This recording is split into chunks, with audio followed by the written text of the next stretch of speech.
right, good afternoon. Welcome to Mazda Media. I am Mark, and I am live on YouTube today. We moved the show up to 4:30.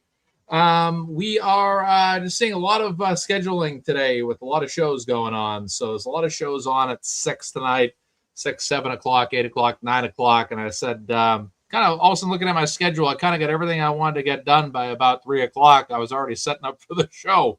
I said, I might as well just do the show now. Might as well move the show up to 4:30, and that will be good. And then the Indiana Fever are playing tonight too. So I kind of wanted to watch that game and didn't really want to miss that tonight. So they're back playing the Las Vegas Aces tonight. So that's at 7 o'clock. So I'm like, might as well move the show up an hour and a half. Let's try to get through this and enjoy the night and all that. So it sounded like a great plan to me. So I'm looking forward to doing the show now. Laurie Mullen will be joining us 5:30, maybe a little bit earlier. But we will see. But we're back live. It is Sunday night. The 4th of July was absolutely awesome. I obviously posted a cooking video. I was taking care of the hot dogs and burgers yesterday, of course, and that was a great gathering and a great time on the 4th of July. An all-time one. 250 years of the United States of America, which is absolutely awesome. So I was absolutely ecstatic to have a great weekend and a great time and really enjoy, again, just seeing people and celebrating our country. And it's crazy to think that a lot of us may not be around for the 300th, but I wasn't around for the 200th. So I'm going to miss the 200th and the 300th, I guess. My life's going to be somewhere in between the 200th and the 300th, it appears. So not a problem at all. So today's show is just really going to be a review with Laurie Mullen to join later due to the altered time here today. But we're going to be talking about Case Notes Unfiltered, episode 1. This was with Kelsey, Fitzsimmons, and Courtney Healy. Sorry, getting these text messages left and right. I think I'm going to flip my phone upside down. So yes, Kelsey Fitzsimmons and Courtney Healy did a video on YouTube. This was the first episode that they've ever done. And on this episode, they go over just a little bit about the day Kelsey was quite a bit about, I should say, the day Kelsey was shot, and really start to break down a lot of the variables in this. And this is definitely a captivating interview. It's an interview that went about an hour and a half long and had just a lot of detail in it. Some details you might be familiar with. Other details or information that was provided was kind of new, or maybe things we hadn't heard before. But this is definitely a captivating story. It's not too often that you ever tune into a YouTube show to hear someone that was acquitted of charges that were really, false, obviously, but see them sit down for an interview with their own paralegal in that sense, which was interesting. And I don't think Courtney, that I'm aware of, has ever hosted a show before, but she did a great job here. And they had a very nice couch setting there, nice sign. They had the nice microphones and all that, as well as the looks like the same brand of hoodies that are different colors. So that this was definitely a really successful show and provided a lot of information on what Kelsey's been through. So we'll go ahead and we'll play through some of that today and get through it all, hopefully today. And if we don't get through it all, we'll try more another day. So we have in the description all the Kelsey links. So everything that you need is there. If you want to give to her GiveSendGo, if you want to give to an Amazon Wishlist, whatever you please, go right ahead. That link is in that description. I'm going to remove this widget because that link is pinned at the bottom of the chat. So I'm going to move this widget today because, again, it's kind of blocking my face on the back end. On the camera, not that you guys can see live on the camera. Mine's just like blocking my face. So we'll move it. And, again, it's all pinned there. It's pinned at the chat. It's in the description as well. So we'll go right ahead. And we will play through this. So here we go. Let's get this underway here. Kelsey and Courtney together here talking about their story. I'm Kelsey And I'm Courtney Healy. Welcome to our podcast, Case Notes Unfiltered.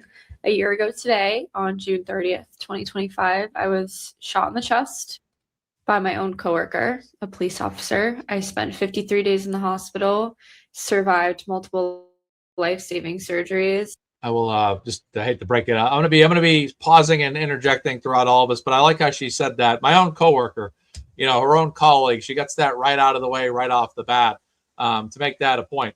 That this is exactly what happened. Noonan shot her.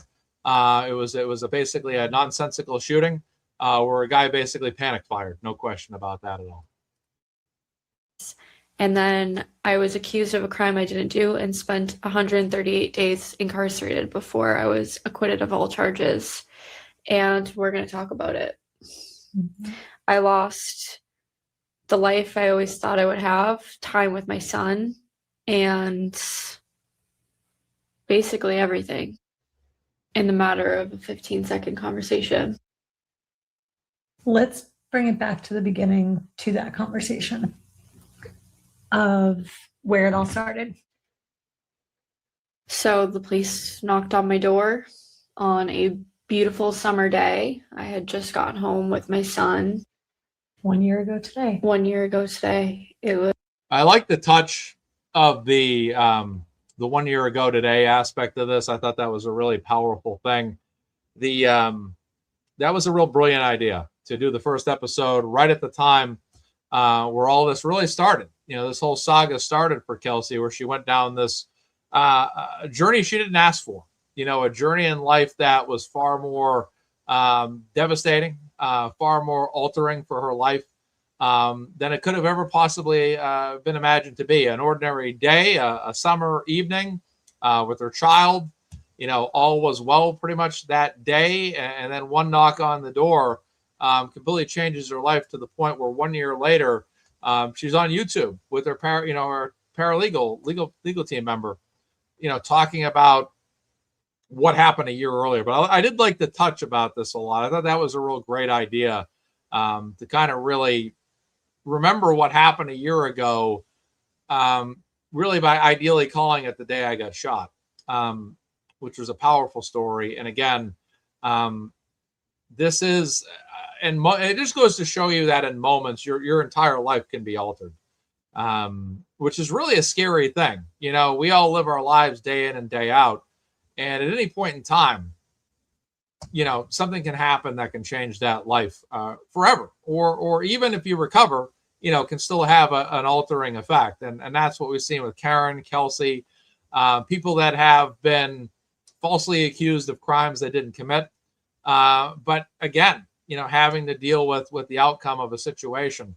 And this is very bold of Kelsey, to get out there, post a video like this. And I reached out to her and got consent to review this video.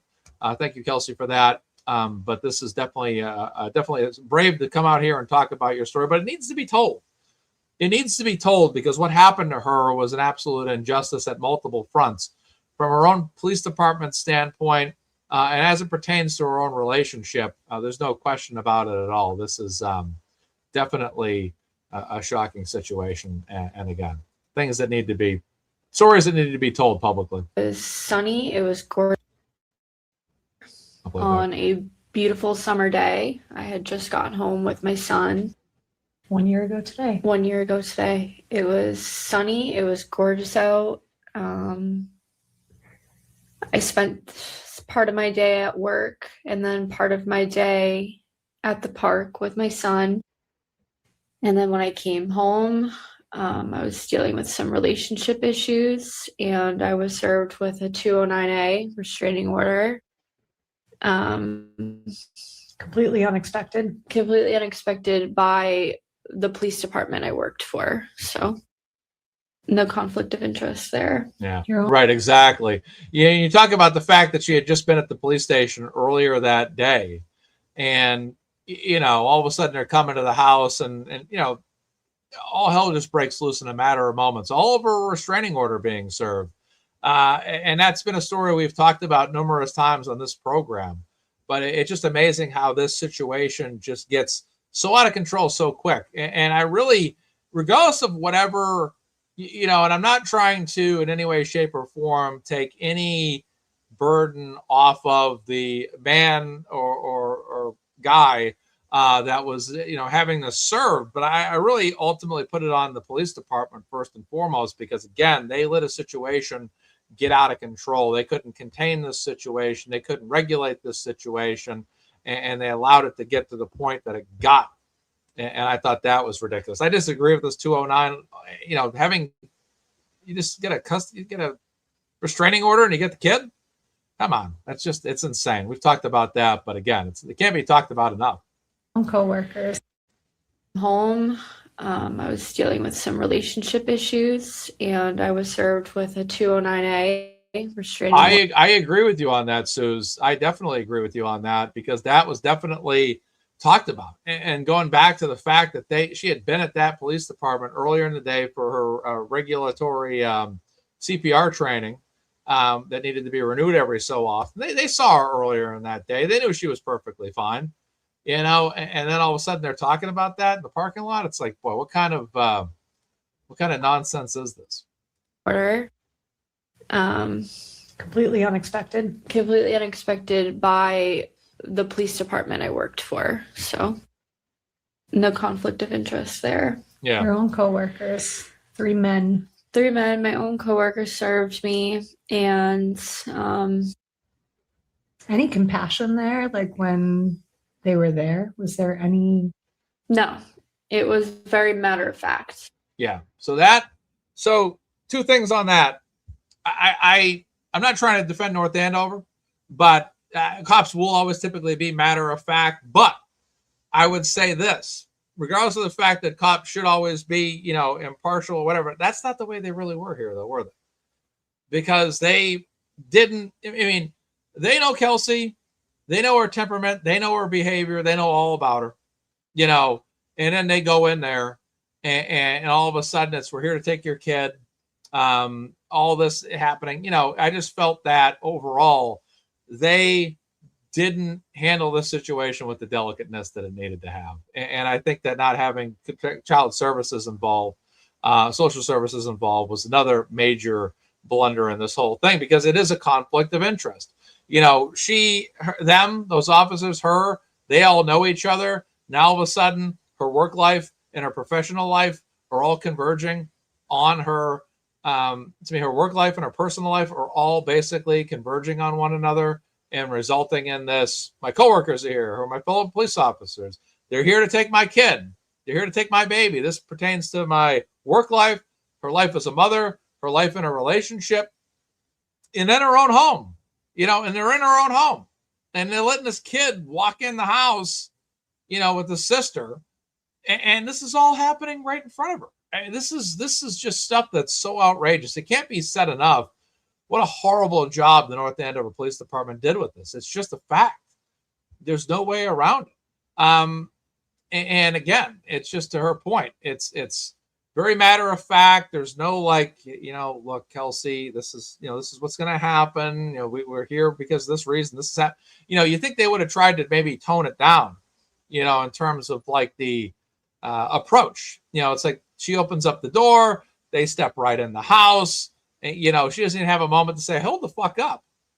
Don't come in my house. You better have something. You better have something here on you. We're going to come in your house. Then we're going to tell you what this is all about. That's a problem for me. That's a huge problem for me. It really is.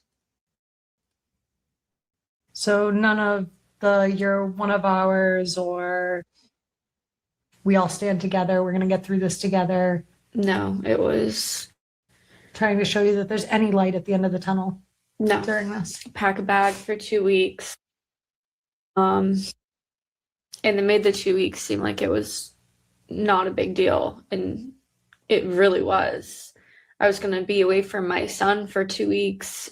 And that's what the restraining order said. And now, from her perspective, someone might say, hey, look, it's only 2 weeks. It's only 2 weeks. 2 weeks is an eternity. 2 weeks is an eternity. You're having your people are taking your baby away, and for 2 weeks you got to endure it. 2 minutes is too long. Okay. And in her mind, and probably any other woman's mind, mother's mind on the planet. Okay, that's a pretty good chunk of time, you know. And that's just something I sit there and I'm saying, like, you just automatically, they get a 209A, walk in the door, serve it, get the baby, walk out the door. It's an automatic 2 weeks in favor of him over her. That's a problem. That's a huge problem. And you can't expect her not to react. My dog was on it. My son Not that we don't expect her to react, but how could you help? was on it. How could you not expect her to react in that situation? I knew I was going to lose my job as a police officer. I'm going to back this up just a little bit. Trying to show you that there's any light at the end of the tunnel No, during this. pack a bag for 2 weeks. And it made the 2 weeks seem like it was not a big deal. And it really was. I was going to be away from my son for 2 weeks. And that's what the restraining order said. And my dog was on it. My son was on it. Her dog was on it, ladies and gentlemen. We've heard that before. Her dog was on it.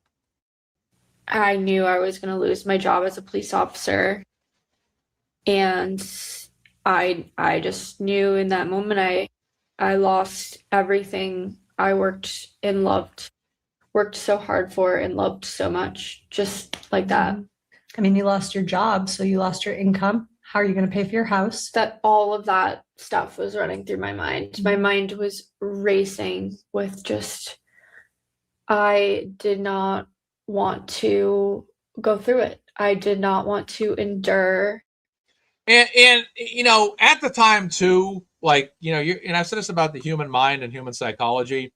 Your mind's not going to sit there and say, well, I better just take this 2 weeks and let them walk out the door with my child, because if I resist this in any way, you know, I'm probably going to get shot. Something's going to happen with my job. I'm going to end up in the hospital. I'm going to get thrown in jail for failing to do a breathalyzer test because my lungs been basically pierced, right? You're not thinking about all that, right? You're not weighing the odds. Well, if you let us do what we came to do, it's 2 weeks without your child, or it could be months without your child and paid for visits. It's like you're not sitting there weighing the options, because again, 2 weeks is unacceptable. 2 weeks is unacceptable. And you're also enacting the maternal instincts in her to defend her child.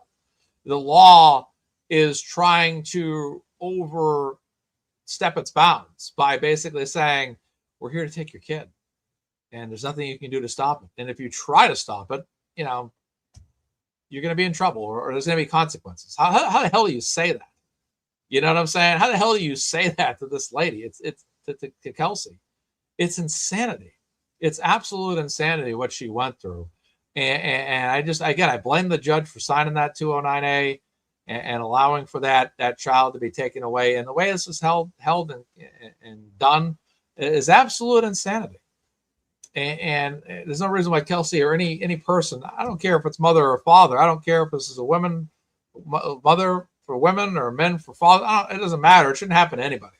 This thing should not be a race to get a restraining order so you can go in there and say, well, I got a restraining order first. I win. I get the child for 2 weeks. Yes. No, it shouldn't be like that at all. And it's a very unfair set of circumstances, but Kelsey Fitzsimmons in, where in that moment, she not only had to decide to stand down, but she also had to decide if whether living was still a choice she wanted to make or not. And that's absolutely insane. But that's the situation they put this woman in. And that's outrageous. And that's why over $200,000 have been raised for her.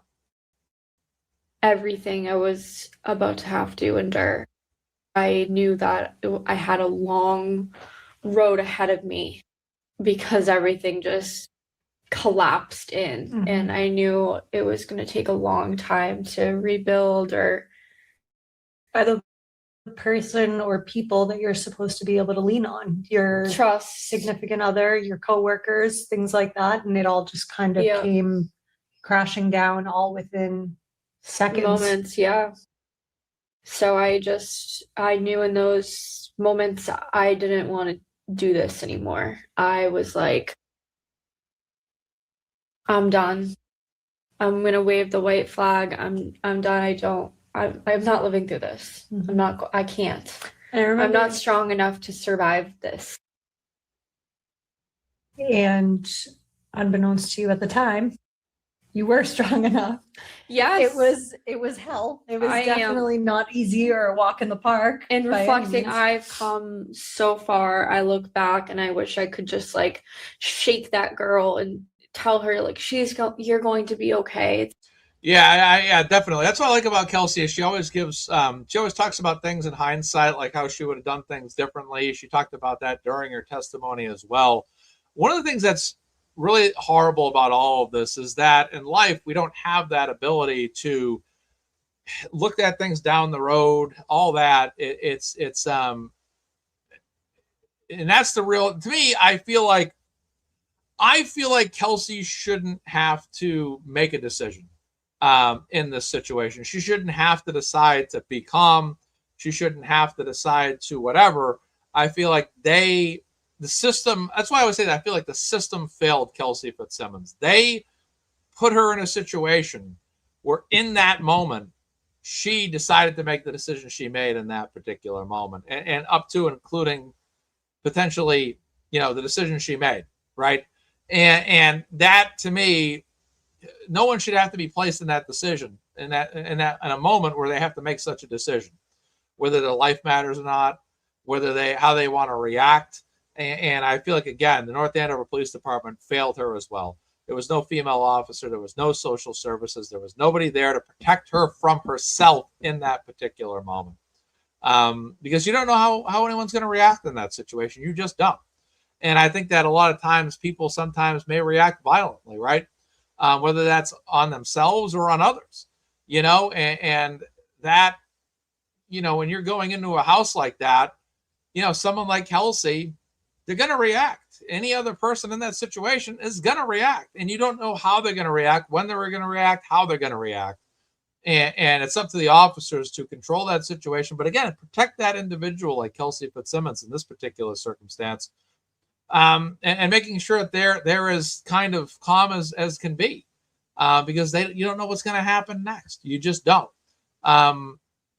Kelsey now can look back and look at how she might handle it differently, as we all could, right? We all look at situations in life where we say, boy, maybe I could have done this or that. Sure. But again, I feel like the situation that was thrusted upon her was absolutely unfair, and was not fair to her, was not in any way reasonable to her. And I just got to say, it's too bad she had to go through this. It's going to be okay. You are so much stronger than you ever truly knew or believed. Mhm. And I know that about myself now, but looking back, Didn't matter how many times we told you. We could tell you until we were blue in the face. Yeah. You didn't believe it in those moments. yeah, because it was just so. Just one of the scenarios I was facing was tragic and traumatic.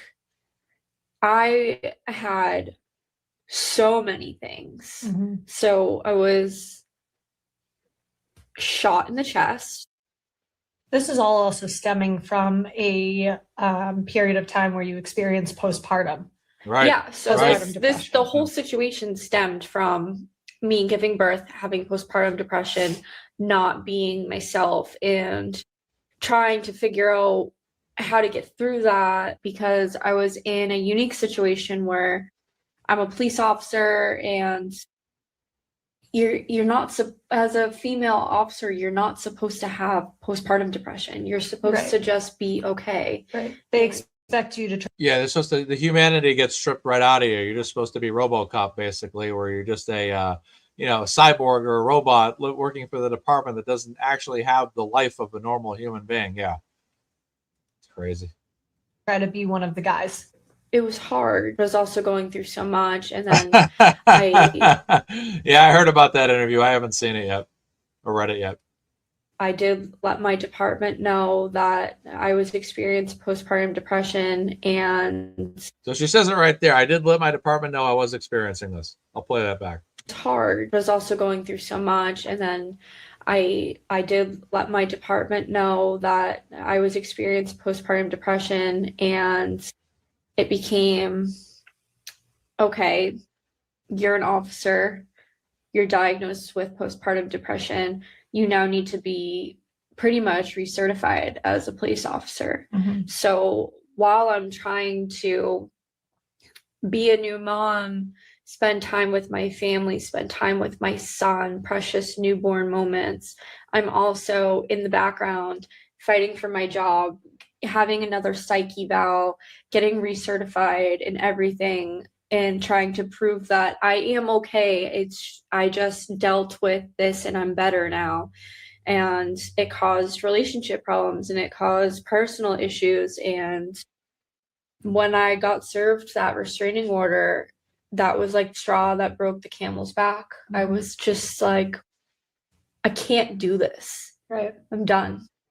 I want to. You also have to imagine that Kelsey probably has, being a cop, there's a certain level of toughness and intensity that comes with being a cop. You have to be a tough person. And I'd imagine you have to some degree, be a competitive person, and, when you want to have your custody of your child and suddenly that's being taken away from you and you're realizing that you were really ambushed by this, that you weren't expecting your other parent of your child to make a move like this, you have to imagine the reaction is going to be pretty intense in her mind, at that particular point, because this is a passionate person. This is and I mean intense, not as in a volatile way. I mean intense as in, she's someone who's alive. She's a thinker. She's present. She's a reactor. She's, she cares about what it is she has in her life. She's someone that's determined to get things done. To suddenly have her child swooped away from her in a way, it's just so kind of really unjust. But again, so sneaky as well. You can't imagine that she would not react, to a situation as well, just as a human being. To get into a Play us back. I'm better now. And it caused relationship problems and it caused personal issues. And when I got served that restraining order, that was like straw that broke the camel's back. I was just like, I can't do this. Right. I'm done. I want to get into a little bit of the postpartum aspect of it and how so many people believe that postpartum is that you want to hurt your baby. Yeah. What would you say to people that are struggling with postpartum or are afraid of it or aren't sure if they have it or whatnot? It's common for people to just assume because you're diagnosed with postpartum depression that you are a danger to your child. And in most cases, I would say that is the opposite of, like, for example, I would spend so many hours up at night exhausting myself just watching my newborn sleep because I felt like if I was going to sleep, something bad would happen to him. So I would just stay up all night, even if he was sleeping. Right. And you're supposed to sleep when the baby. There's your, really your statement of just the natural protectiveness, the natural, I don't want to use possessive necessarily as a word, but there's a level of just protection. There's that protectiveness there that you have for your child, and that's that instinct, it's that mama bear instinct, as they like to say. And again, when people are walking in your home, we're taking your baby, it's like, excuse me, what? I just, hell no. He sleeps, and I wasn't doing that. Right. And I was exhausting myself. It is so taboo to talk about, but it is so. It's just a hormonal imbalance. Yeah, I mean, it's that's not one your thing. fault either. And that's one thing that we bonded over was the fact that we had both been through postpartum. And I mean, I told you, like, little searches during that time was, if I don't want to hurt my baby, could I still have postpartum? Because Yeah. I, even going through it, thought this isn't postpartum because I don't want to hurt him. Yeah, I'm petrified something's going to happen to him. Right. And you do that research as you're going through it. You have no knowledge of it. I'm a new mom. A lot of my friends don't have babies yet. So I just can't imagine, if anybody wants to see, like, go to like a bear cave and try to like steal baby bears from a mama bear and see what happens. If the bear comes out aggressive or whatever, don't be shocked. It's just these cops, up big time. I mean, they really did. They really did. This is just, it's unreal. And who do you turn to knowing for sure that somebody isn't going to weaponize it or turn it against you or tell you you're crazy and that's why you don't say anything, right? Because you're scared of that. Mhm. Because as soon as you tell somebody what you're going through, there's that fear of them looking at you like you're going to do something bad, you're a threat, you're a danger to yourself, your child, and you're crazy and there's something wrong with you. I mean, your anxiety is so heavy that it becomes depression, and then you think to yourself, like, what good am I bringing my significant other in this baby that I brought into the world, and what positive is there going to be if I'm just a wet blanket 24/7? Yeah. When I got served the 209A, I was actually postpartum wise doing well. Being served the restraining order and losing everything is when I made a decision to end my life. It was almost like a relapse into postpartum. Like everything had kind of calmed down. And then You hear Maverick in the background sounding off. It was almost like a relapse into postpartum. Like everything had kind of calmed down. The dog. And then it smacked you in the face again. Yeah. And I lost everything. Everything. Your baby, your job, your income. You're supposed to lose your dog. Thank God Maverick wasn't there. I just heard him bark. Yes. I mean, your fiance, your wedding that you had been planning, friends that you thought were real friends that had turned on you. I mean, even your ex's family who you felt like loved you. Yeah. I mean, it's definitely difficult. And little did you know then, you were going to have a really, really rough road ahead of you. I know. I still there. Yeah, it's just, I know she sounds off on Kathleen McCarthy-Naiman because I still think no matter what happened, that woman was the worst of the whole thing, because whatever happened already, whatever happened between her and her former boyfriend or fiance, I get it. Whatever happened, however bad the officers did, I get it. But all that judge did was come in and make this whole damn thing a lot worse. Kelsey's absolutely a warrior. That's why we continue to do fundraisers for her, and we'll do more. Was ahead of you. I thought I was in the thick of it, and all I wanted to do when I was starting to feel better, because I did go and get all the help I needed. I did do all the right things. I did tell doctors that I was experiencing postpartum depression. I was diagnosed with it. I was on medications, and I was doing all the right things and talking to people. It just, it wasn't enough. Mm-hmm. And I had so much pressure to go back to work. So there was really no time for me to fully heal because I had all that pressure. Right. And then being served the 209A, my whole life collapsed in on me. And that's when I made a decision that I no longer wanted to do this anymore. I no longer wanted to be on this earth. Mm-hmm. And immediately after making that decision, the use of my way out didn't work.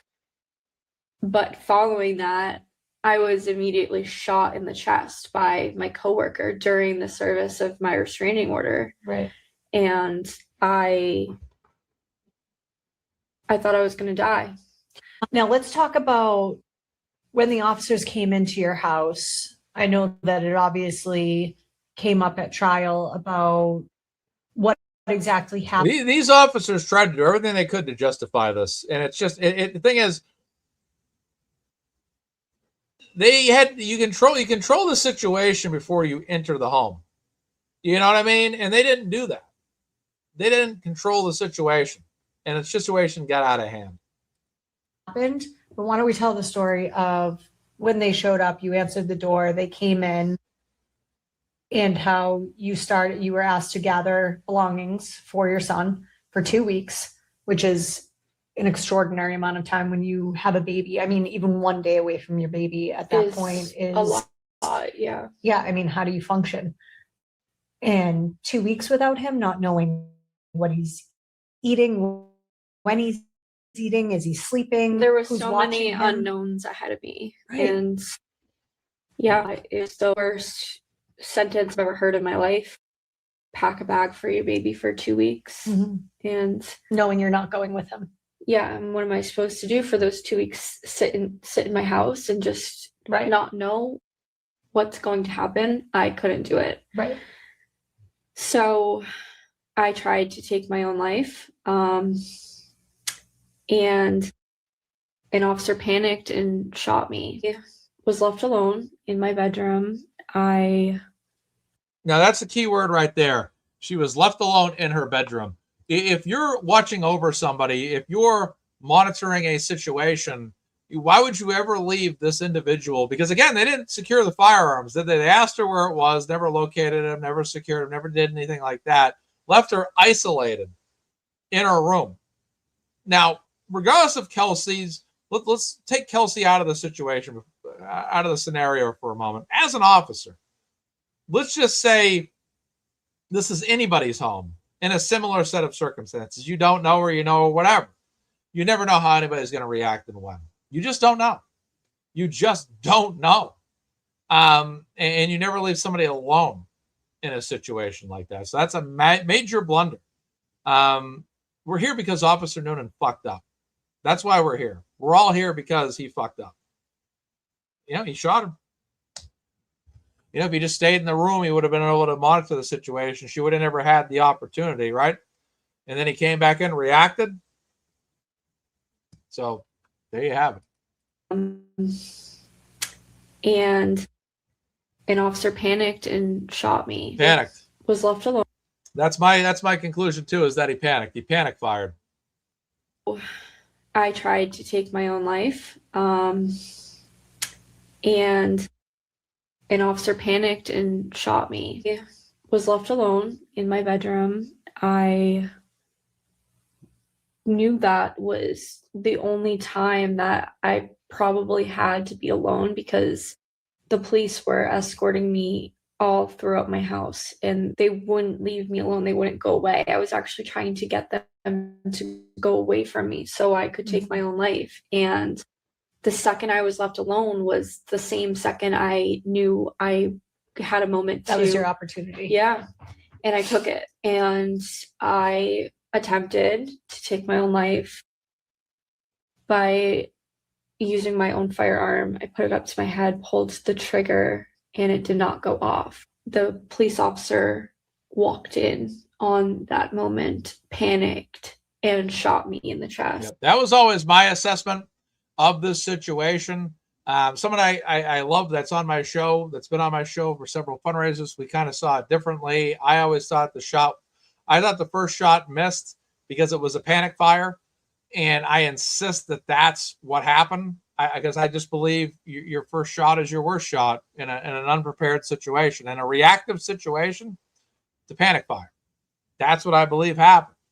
I believe he walked in, missed. The second shot connected. That's how I've always seen this. Because it would have that tells me it's panic in this particular situation. And that's what Kelsey's using this word repeatedly. Panic, because he did. He walked in, oh my God, what's happening? And he reacted. Before he had a chance to assess that situation, he opened fire. And if he had just stayed in the room or whatever, that doesn't happen.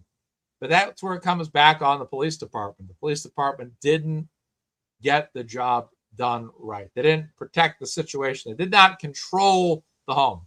And it looks like they did for the most part. And she says they walked her around the house quite a bit, which is what you expect them to do. But there was that momentary lit up. And as a result, this situation nearly turned tragic. And I just fell to the ground, and I did think I was going to die. Yeah. They were trying to save my life, and I was preventing them from doing that.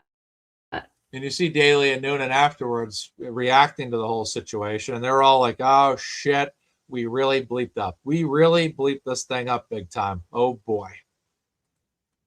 Ripping the oxygen off my face, not wanting to be safe. What did it feel like when you Yeah, got so shot? I was shot in the service of my restraining order. And it just felt like a force inside of me just took my whole body down immediately. And I just felt my entire body burning, but I was in such shock that I don't think I actually felt the pain of it. Right. So I got shot here, and it Body's came out my back. So I had an entrance exit wound. Yeah, all the adrenaline. I didn't actually feel the pain. I was so alert, so awake, talking. Until I started to not be able to breathe, and I was given oxygen. I was like ripping it off my face. I didn't want to be saved. And then when I got to the hospital, so I was med flighted to Mass General in Boston. My family, Right. so heartbreaking for them to just Knowing where you were at mentally my in that time. mindset, their daughter's mindset was just completely hopeless. Right. So hopeless. Didn't want to keep going. I had a huge fight ahead of me, more than I even could have imagined. And You're just thinking you're going to need to now recover from surgeries and a gunshot wound. Yeah, I had no idea what was to come. And I should actually mention that I didn't find out I was accused of a crime until like way later. Yeah, it was days later. Yeah. I had no idea. I mean, I think we met you, I want to say it was July 6th. Yeah, and I was shot on June 30th. Yeah. So I was in the hospital fighting for my life, and little did I know, in the background, the police are concocting this very elaborate story. And again, it's another situation similar to the Karen Reed story where the conspiracy, the cover-up, is concocted over time. They come up with a way to pin this on Karen. They come up with a way to pin this on Kelsey. You know what I mean? It's an after-the-fact cover. And that's very troublesome. That's very troublesome that these police departments out there are doing that. That is very troublesome. That they're willing to cover their own asses instead of just admitting the truth. Instead of just letting an officer or two go down for the crimes they committed, they're willing to actually cover up. Oh, well, you know, if she had, I'm guessing that their rationale was probably something along the lines of this. Well, Noonan, if she didn't pull out the gun on herself, you would have never thought that she was trying to shoot you, and therefore you would have never shot her. So therefore we're justified because, again, at the end of the day, she's the one that brought the firearm into this situation. That's probably how, at the end of the day, they're probably trying to rationalize all this to justify what happened. Well, you're right. Yeah, I mean, she did pull out a firearm, and Noonan would not have had to shoot her. So yeah, guys, come on, let's all just be in this together for old Noon here, and just say Kelsey tried to shoot him. Yeah, let's go with it, guys. Yeah, that works. If they ever thought that far, or if Noonan just turned around and said, "Oh yeah, she tried to shoot me," and they bought it, and they just went with that, which could have been what happened too. Yeah, she tried to shoot me, guys. Oh yeah. I walked in, she tried to shoot at me, guys. Yeah, I had no choice. You know, they could have gone with that argument. The whole department could have just gone with it. But the fact is, that guy leaving that room like that, then coming back, really set the table for this particular situation. But it is disgusting to me that that whole department is there in the courtroom during the trial. Every single one of them is Team Noonan. At least visibly, they're all on Team Noonan visibly. They're all going with the wolf pack, but none of them are there. Like, they don't want to be the outsider. They don't want to be Serpico. They don't want to be the guy to be like, you guys are crazy if you don't think Noonan. They don't want to be Chuck Norris in the movie Code of Silence, who fought against his own department because he knew that one of the guys in his department misshot a guy who wasn't even a suspect in an apartment matter that was going on earlier in the movie. And Chuck Norris said it. He goes, the guys shouldn't be on the force. He's dangerous. And I'm not signing this thing for Freddie to keep him on the force. He's dangerous, you know, and you don't have officers that want to deal with that in real life, the good ones, because they're afraid that when they go out and serve, they're going to get left for dead by their own fellow officers. It's that code the code of silence. That's basically what it is. It's Team Blue all the way. We're going to be Team Noonan all the way. We're going to absolutely, you know, it's like the wolf packs. They're just casting out Kelsey. Kelsey's on her own now. She acted against the family. She's out. She's done. We're Team Noonan. That's it. That's basically what happened here. That's essentially what happened here to her. They basically cast her out. You're on your own. We're Team Noonan. And to me, that don't fly. That might be the way the department wants to hold themselves up. But the fact of the matter is, if Kelsey Fitzsimmons attempted to commit suicide with a firearm to her own head, it's the fucking police department, my friend. It's the fucking police department's responsibility to secure all the weapons in that house first and foremost and prevent this situation from ever happening. Because what if Kelsey Fitzsimmons was not suicidal? What if she was feeling homicidal? What if she felt like, you know what? I'm just going to start taking out my coworkers and mowing them down. What if she felt like doing that? That's the situation that the North Andover Police Department put themselves in and put Kelsey in because they failed to control this situation. That Kelsey had the option of committing suicide with a firearm, or she might have had the option of opening fire on her fellow department if she so chose to do so. I don't believe she did. She tells her story very convincingly. Noonan's testimony, not so convincing. It's very accusatory.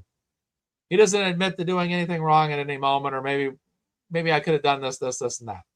And that's a problem. That's a problem.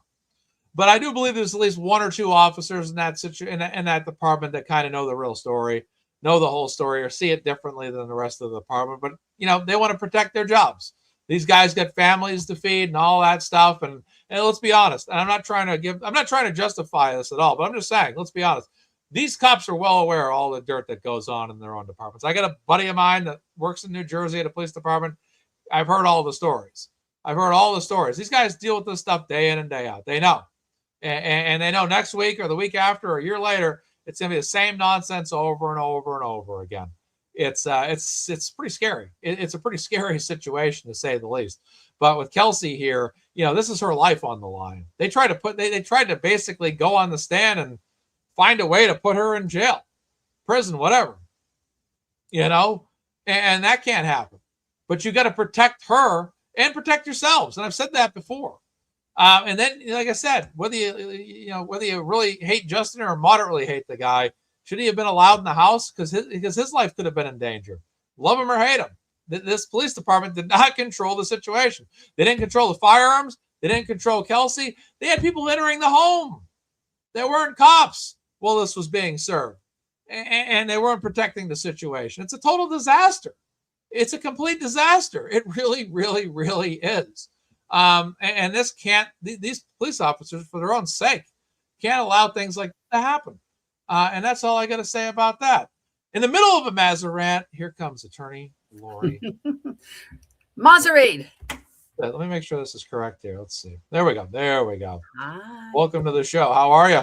I'm good. Thanks for asking. How you doing? I'm good. I've been swearing. I've said a few F-bombs in this show. No. I said four-letter words beginning with S. Yeah, I've been kind of fired up watching this. A couple of extra visits to confessional this week, I guess. Exactly. You know, I don't know what your penance will be, but exactly. I'm sorry that I'm late, but as you know, technically, I was not late. That's right. Technically, the show is supposed to start at 6. Very on time. All the ladies in your chat will appreciate the fact that Mark called me at about 4:05. 4:30, yeah. Make it before 4:30. Yeah. I'm looking at the schedule tonight. I'm like, this show's on at 6. That show's on at 6. I'm sitting there. I already did everything I needed to do for the day. I was like, actually had just Sure. set up everything. I'm like, might as well just do the show now. Right. Like, but let's ask the old lady if she's ready now. I'm like, up to my elbows in like dirt outside and like planting a garden and everything. And I'm like, well, I could probably say 4:30, but like, I don't know that people don't want to see what I look like. Right. Anyway, Right. but you've been doing great. I was listening to you in the headphones. I appreciate it. Great. I wanted to watch the Indiana Fever tonight too. I'm like, that game was actually after I planned the show. I'm like, they're on at 7 tonight. I kind of want to watch that game I don't tonight. blame you. There's a lot of stuff going on tonight. Oh yeah. It's a crazy busy night. Like, let's do a show at 4:30. You working tomorrow, Mark? I'm back to work tomorrow. I've been out. Shoot. I was out of work half day on Thursdays, so I've been out for a couple of days. Oh, that's nice. They gave you the Thursday too. I know a lot of people are on Friday. Personally, I'm always a person, like I close my office for Monday because I always appreciate a Monday off, Oh yeah. Something about, so that nobody has the Sunday night scaries and all that kind of stuff. Right. That definitely is a awful way to start. Like Friday's always kind of like a chill day anyway, right? You're happy on Friday because you're like, I've got the next 2 days off, right? Right. But like Sundays suck big time, it makes your weekend be only one day. But anyway, so absolutely. Someday I won't have to worry about such things. Absolutely. I'm about 16 minutes into this. I've only got through 16 minutes in about 50 minutes, but we're looking good. You might need to do a couple of shows. I don't know when she's going to drop the next episode. I know that she has several of them, I think, already ready to go. Or at least planned out. But I thought it was fantastic. I know you guys have already been talking about it. I thought it was really well done. It was very emotional. It definitely had me crying for sure. Just some of the raw emotion of it. Like, it's easy to say, whatever, she spent 100, like they're just numbers, right? Oh, she spent 130 odd days in jail or whatever. But when you think about this young woman in jail, sitting there, wondering if she's going to get out, not really even sure why the hell she's there to begin with, in terms of like, what crime did she commit? And then knowing she's missing out on her son, also knowing she actually somehow survived life-threatening injuries, almost life-ending injuries, and she's in jail. And I mean, and a lot of your followers, Mark, they're educated followers. They watch these cases and whatnot. They see that people that are accused of like literal murder get bail,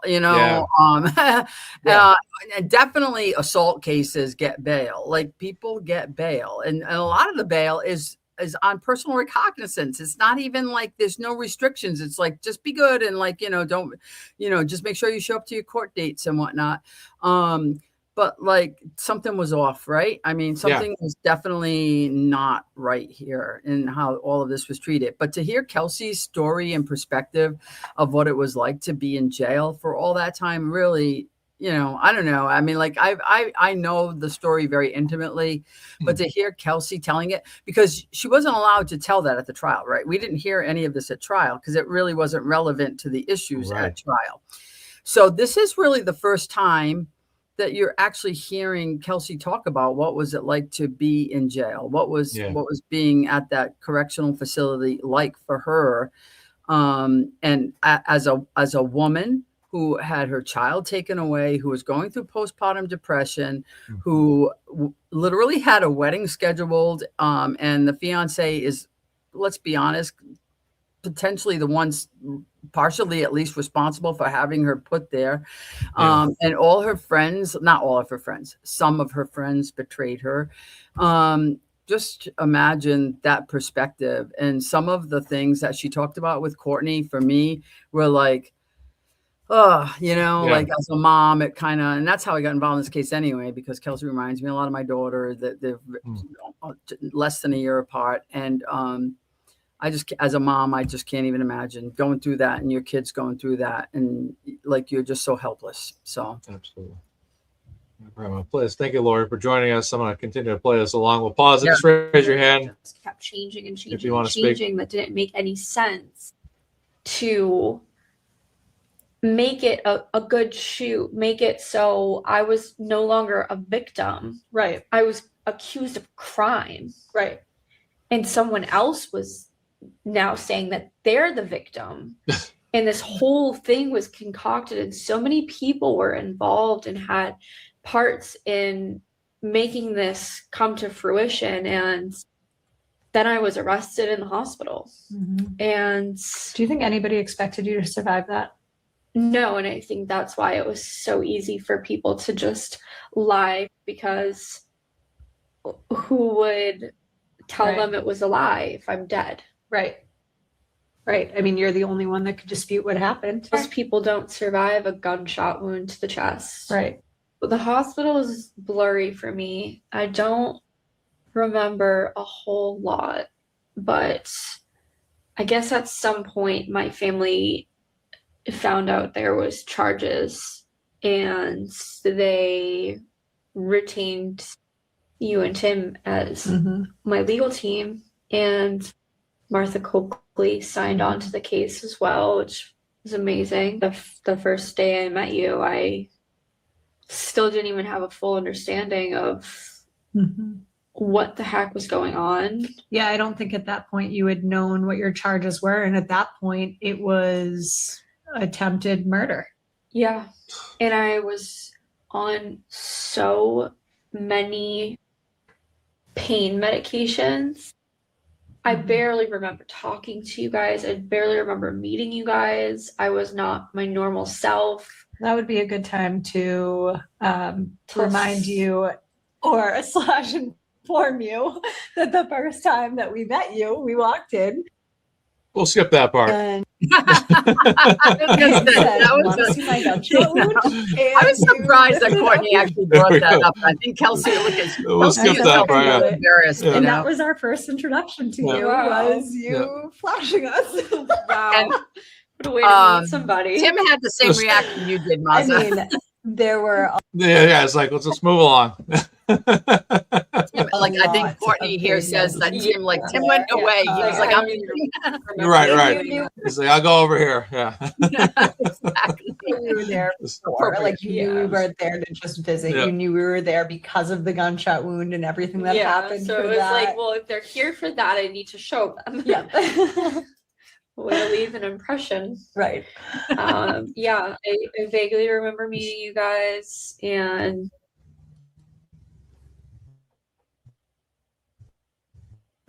the hospital was hard.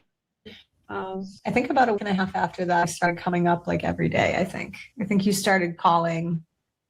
We got close really fast. We did. We got close very fast. And I would come up to the hospital, and actually for a while though, you weren't in custody or anything like that. So like the first month I was able to see my family. My family was allowed to visit me in the hospital for the first month, and they would come every day, bring me lunch, dinner, spend time with me, hang out with me.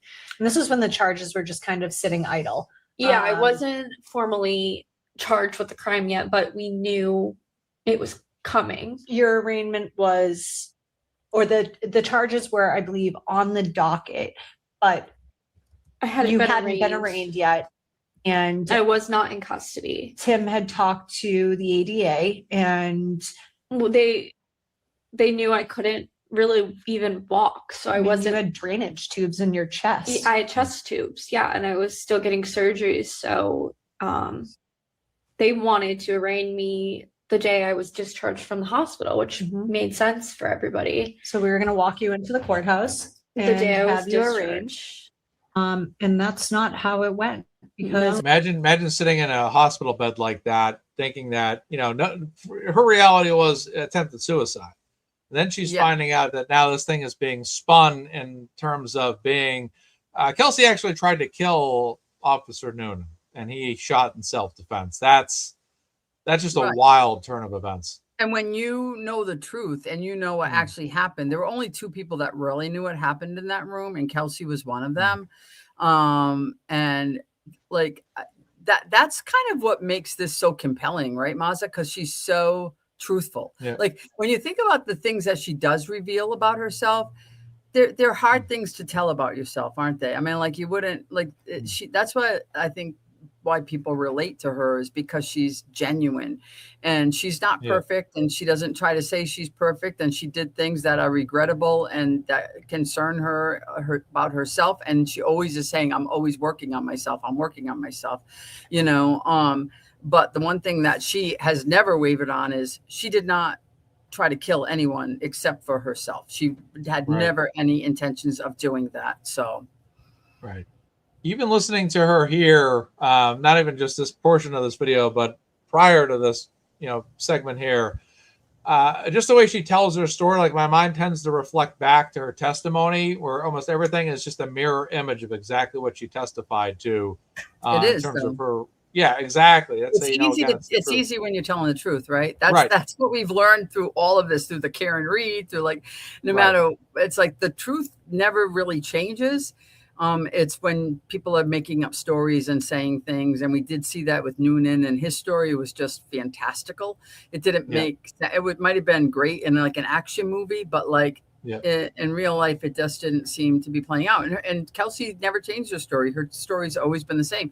So she was right to be kind of shocked as she was like fighting for her life, almost dying, going through these things and kind of in a haze, not really involved in the spectacle of it all because she was too busy trying to stay alive. And then when all of this started coming out, she was like, what? I did what? Like, are you kidding Right. me? You know, Right. and that never changed because she was like, okay. And then they're shackling to her bed. And I don't know if you've come up to that point yet, but I think it's maybe coming up of like how she was treated once she was now a defendant, you know, Right. that was really sad. It's unreal. It's amazing how the police can. And again, I'm not anti-police. I'm anti-police No, corruption. of course It's not. amazing how the narrative can just be spun according to what the cops want to say. Well, Karen Reed killed John O'Keefe, or Kelsey tried to kill a fellow. It's just amazing how they can just position it however they want. And then that's essentially those are the facts until they're proven otherwise. It's just and very people disturbing. are tired of that nonsense. You know what I mean? We're tired of it. We like, you know what? How about some body cams? Because then none of this would have ever happened. But like when you're refusing to have them, to me, it's suspicious. It's, if I'm a cop and I have a body cam and I want that. I want that because it will support that I did the best job I could do. And we've seen that play out, right? I mean, you've probably seen a lot of different videos where the cops had the body cams where you're like, yeah, the cop was right. Good thing they had that body cam on, And I think they're a really good thing and actually a protection for good police. Right. And again, body cams would have changed the whole game here on this. Very, very instantly, they would have shown everything you needed to know. It's just unreal. I like how she used the word panic when she talked about Noonan. He panicked, because that's what I always thought too. It was a panic fire. It was a knee-jerk reaction, and that's why I always believed his first shot missed. Is because it just made the most sense to me. I'm like, I bet you, when I was theorizing this for the months we've covered this, I was like, leading up to the trial, I'm like, I bet you any money he had to have missed that first shot. That was the one that hit the air conditioner. It just makes the most sense because he would have had to have walked in, oh my God, panicked, corrected his second shot, then hit her the second time. It's always been my theory. Yeah, I totally agree with you because, especially when you think about what Kelsey's story was about it, he kind of went down the stairs and then came back and was like, holy shit, not a lot of time to kind of set yourself up for the shot, Right. And then does the shot and misses because it's like quick, right? It's like, I just came upstairs and like, whatever, she has a gun, like, and it might've been the exact instant where she was pulling the gun and doing this. And like, he's not sure where you're shooting. And then, then gets the second shot off. I've never heard a police looking down at the barrel of a gun and not saying, drop it. Yeah. I mean, that's like, what normally they're trained to do. And then literally, if you don't drop it within seconds, you are get shot. I mean, that's what's going to happen. And that's totally a justified shooting. But like that, I don't think is what happened here. And like I've said to you before, and on the shows before, I think I mentioned it last week when we were on with Nick and maybe Mav was still on. It's not about what Noonan did that was so wrong because, cops have a hard job. They have to make a split-second decision about, is my life in danger or isn't it in danger, And I'm always going to err on the side of the cop made the appropriate decision, because it's not supposed to be a fair competition. They need to go home to their families. And it's like, if someone has a gun and like you think that it's potentially being pointed at you, you don't have time to sit there and go, well, what is going on here? What's she doing? So even if it was a justified shooting, they didn't need to like charge Noonan with anything, but they didn't need to charge Kelsey with anything either. That's what made it so bad, was all the covering up and all the other stuff later and all the things that have come out. That was really what made it stink, Yeah. Oh my goodness, it's crazy. Craziest story. Absolutely. I'll continue here. August 6th. You got a phone call from you, and a trooper came in. Two troopers. Yep, and his body cams were on. It was like 10 in the morning. I was sitting in my hospital room, and two people in like plain clothes walked in, and they were like, "Hi, Kelsey, just so you know, audio video recording. I'm Trooper." I won't say his actual name. Well, it's good that they had audio recording going on when that happened, right? Because they certainly didn't when they entered her home. Obviously, not a trooper. But. And I was like, okay. And like, again, the medications I was on, I was just so out of it. And I didn't really even understand why they were there. And he told me I was being arrested. Especially when they knew you had a lawyer. So I was like, I mean, I was weird. You can't question somebody. Yeah, they were like, "You're under arrest." And I was like, okay. I just said, okay. And then I called you and I was like, "I'm under arrest." And you were like, "What? Let me talk to him." And I asked them if they had spoken to the ADA, and they said that's who sent them. Yeah, because they were supposed to wait to arraign me till I was discharged. And Tim was away. He was on Nantucket at that point, so he was not very reachable at the time. And I know how this goes, because I used to be a corrections officer, would often sit on people in the hospital that were in custody. And I knew was interesting that the next step after someone is arrested by the state police is the county's sheriff's department takes over custody. So immediately right away, I'm like freaking out to you and Tim, and I'm like, I used to work for the sheriff's department before I was a police officer. They cannot take custody of me. That sheriff's department cannot take custody of me. Right. And I knew it would be an issue, and I was trying to make it a non-issue. And they had to set it all up to get a different county to sit on you. But they did end up sending the department I worked for, and it went exactly what I was scared of. Basically, this female officer that I didn't even know didn't like me. Now I know. But she came in guns blazing, and she just was horrible. I had this little angel crystal and rosary beads, and I would sing the song "You Are My Sunshine" every morning to those two things, because it just felt like a connection to my son. And I just, in those dark times, it just felt like he could hear me. And she just took that stuff and she threw it in a drawer, and she was like, "You're an inmate now. You don't get these things." So inhumane. It was so horrible how she treated me. And the way she handcuffed me to the bed was not protocol. She also tried to put that big belt around you, and either one of the nurses or one of the sitters. Yeah, so I had a 24-hour sitter, like medical staff sitting in my room, because I made a suicide attempt. So someone was constantly watching me, medical staff. And when they tried to put the chains around my waist, medical staff that was watching me stood up and was like, "You can't do that." She got shot in the chest. She has an exit wound. She has chest tubes coming out. That is absolutely wild. When I heard this part, right? I never heard that before. Yeah, so I didn't. Yeah, I don't think I'd ever heard. Yeah, I don't think I even heard this story. You're right. I definitely did. That was crazy. That was crazy. Not It even a medical sense. That's It's what like, was so great about this episode, because hearing this stuff from Kelsey and like, as you know, Mark, I've been close with the family and talked to them, and you've chatted with Kelsey, whatever. A lot of the things that came out in this episode, even as someone who's been intimately involved with it, they were new to me. It was new to me. So if anybody hasn't seen it, that's in the chat, I'd really recommend you go back and like watch it again from start to finish and really listen to what she's saying, because I was shocked by a lot of the stuff that she said. Yeah. Like, it just seems so unjust, Yeah. To buckle her up right near her wound. It's like, can you what is imagine? Like this person, like what is like another I don't know. I'm not going to say anything about another woman, but like she now finds out that she's like, I didn't know the woman didn't like me.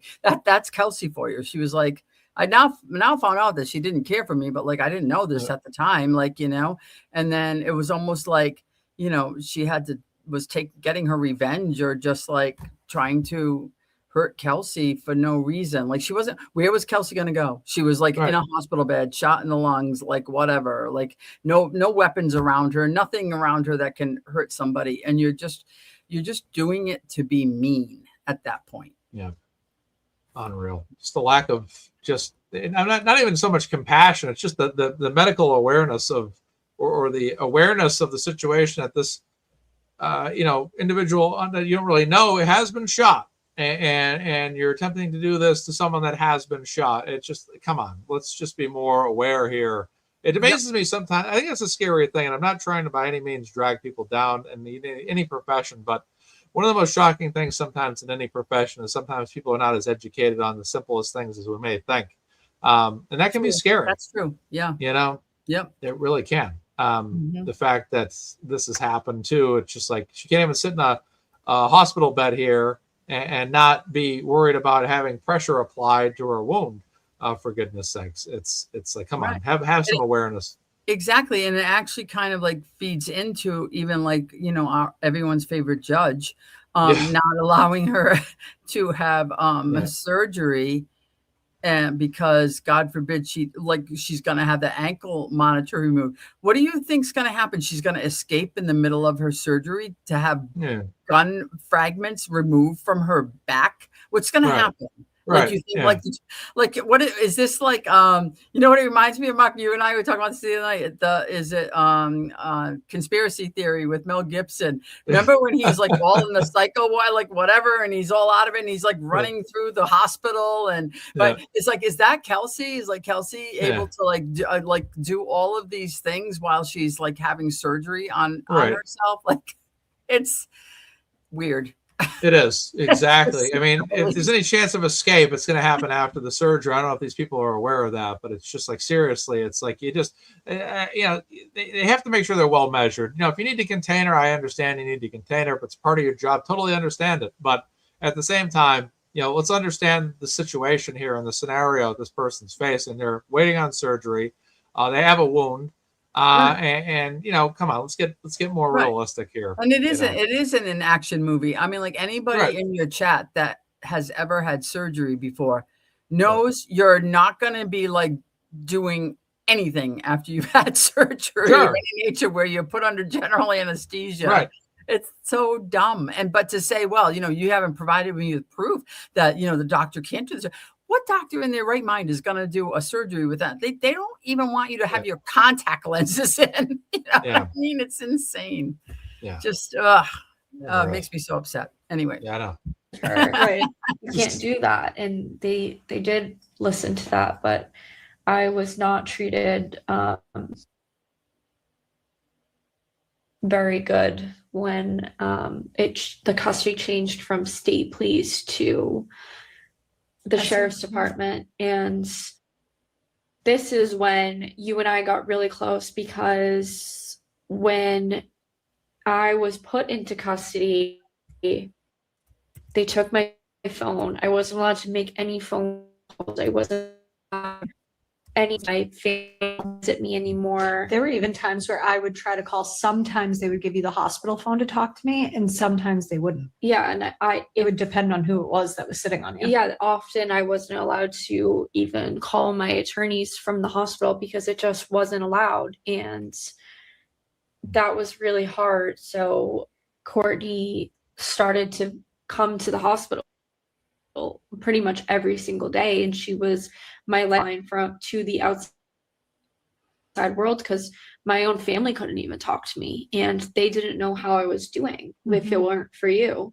Right. You were their line to me, and I would call your parents every night that I left. I was still having surgeries during this time, and I couldn't even call them to say I love you before a surgery. You couldn't even tell them you were having surgery. No, when you're put in custody in the hospital, you have no connection to your family anymore. So you being there was like... And this is someone that's being put in custody that didn't actually do the crime that she's being accused of, which makes this even worse, is that she has had to go down all these unnecessary roads just because, again, accusations have been made against her, and oh, she did this, she did that, and now she has to live a life where she's really someone that hasn't committed a crime, but she's being treated like she has when she's in a hospital, when she's in jail, when she's under house arrest, whatever. It's just amazing to me how insane this gets. Yeah. So much for, innocent until proven guilty. And you know what? I'd go a step further. When you have someone who is in these situations, like, I don't like, even if there was clear evidence that some crime was committed, like if one of my children did something, like, you can't let me know they're undergoing surgery. They can't have a phone call with me. Like, can we have some basic humanity here? You know what I mean? Yeah. It's like, we're not talking about Jeffrey Dahmer or something. You know what I mean? Like, honestly, like, so like, Kelsey's in the hospital and she can't even get information out to her parents about what's going on with her in terms of her medical issues and her procedures that she's undergoing. I can't imagine my children are having like emergency medical procedure, life-saving procedures, and I can't know about it. Like, because you think that she may have committed a crime, or he may have committed a crime that, she hasn't been tried on.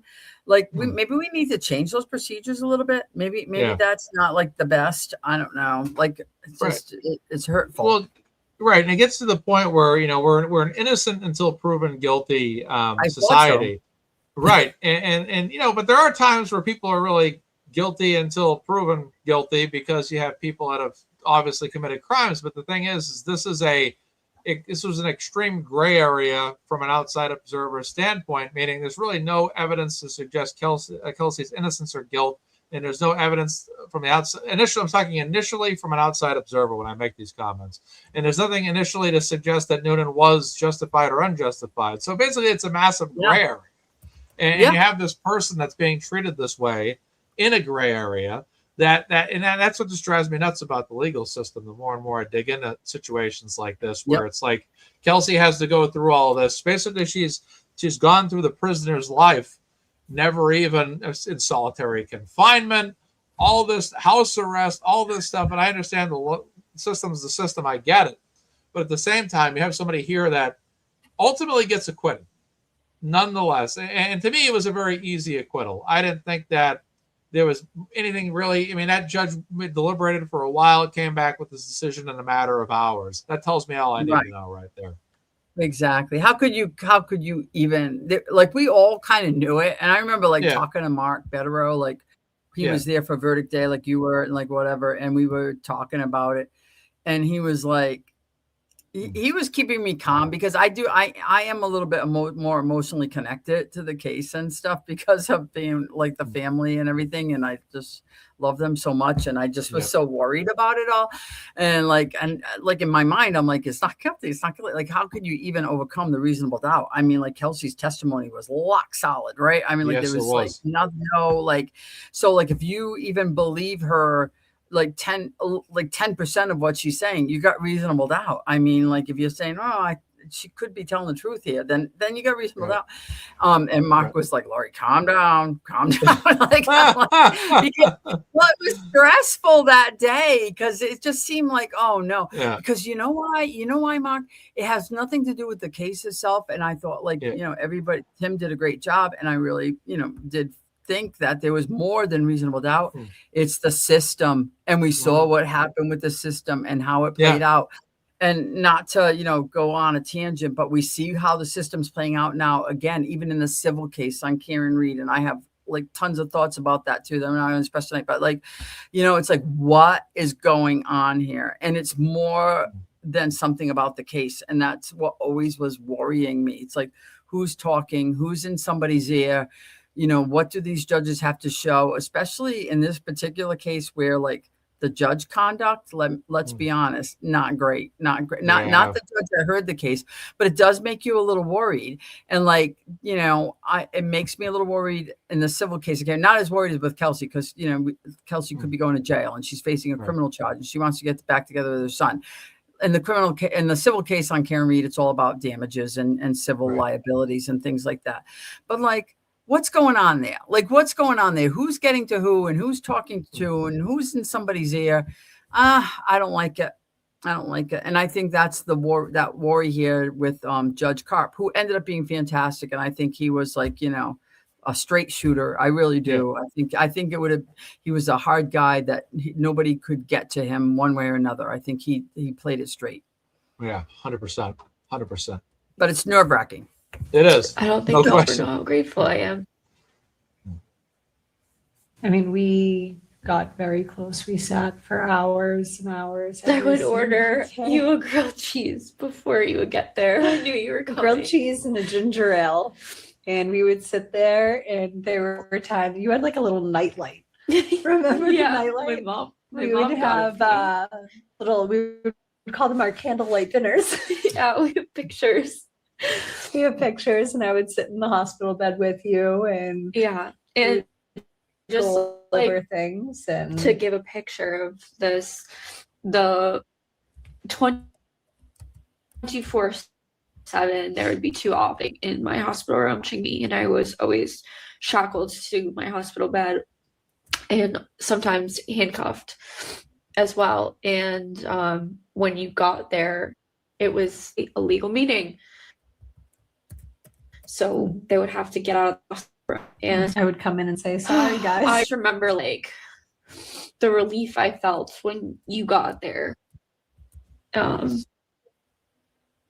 just them having some privacy finally away from these officers that don't care about me. And it was just hard. It was really, really hard. And then I think 3 to 4 times, we went in on bail motions, and it was denied every time. I mean, that's another thing. I mean, when we first went in for your arraignment, which we did over the phone, because again, Tim wasn't there, they actually tried to arraign you the same day that you were arrested. Yeah. And I told them actually on that body camera, you can't arraign her without her attorney. That will not go over well. And so they held off until the next day. That's nice. That's nice that they were made aware. I mean, without an attorney, make sure an attorney is present. Courtney actually had to go that far to make that point. That's nice to know.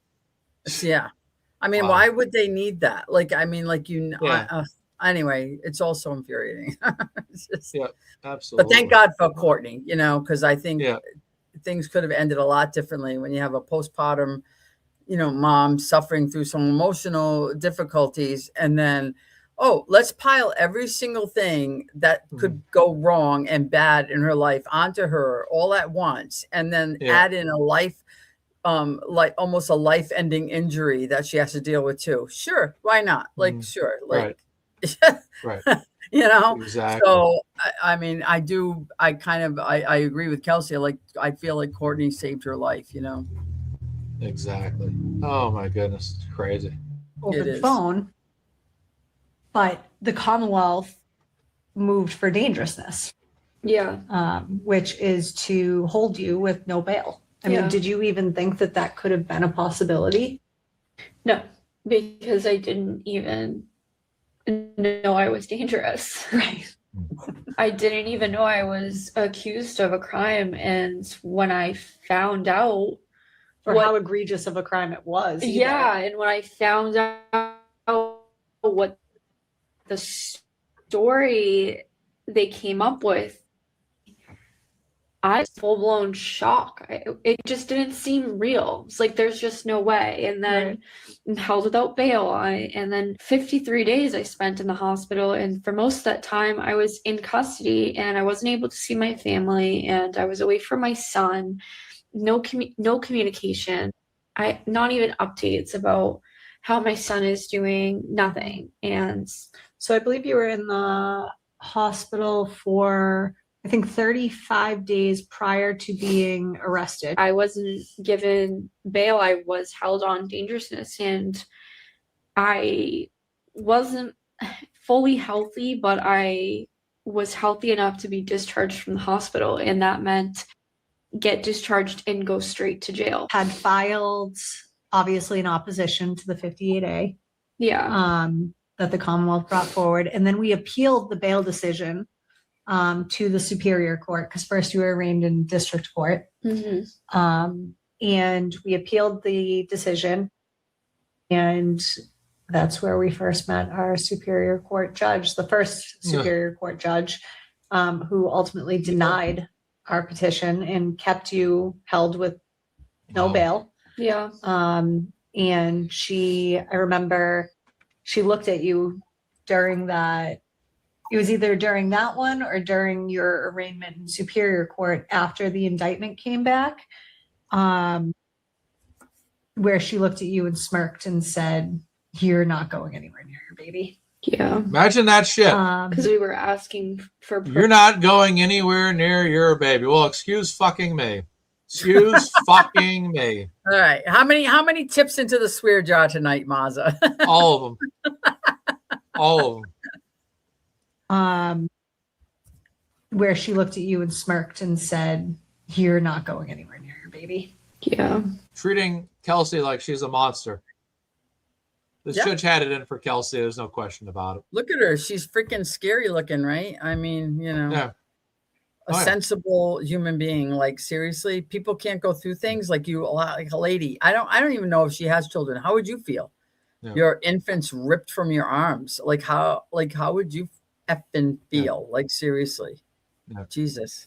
Makes me so mad. I want to beat people up. Because we were asking for probate court to make those decisions, not. Yeah, the court that specializes in family matters. So I went right from the hospital, cuffed and shackled by my own department again, put in a transportation van, and driven 2 hours to a women's jail in Chicopee, Massachusetts. The Western Massachusetts Women's Correctional Facility. And I spent my correctional center, I believe. I spent my first night in jail behind bars. And my first night there, I was on a status where all you can have is your bed and a blanket and nothing else. You couldn't rosary beads or any of nothing. I was allowed nothing but a bed and a blanket the first couple nights I was there, and I just and I also had to sleep with the light on. That was also like part of the status I was on. It was like an at-risk status to make sure that I wasn't suicidal and I wasn't going to hurt myself. So I couldn't even have a pencil to write in my journal. Nothing. Nothing. A bed and a blanket.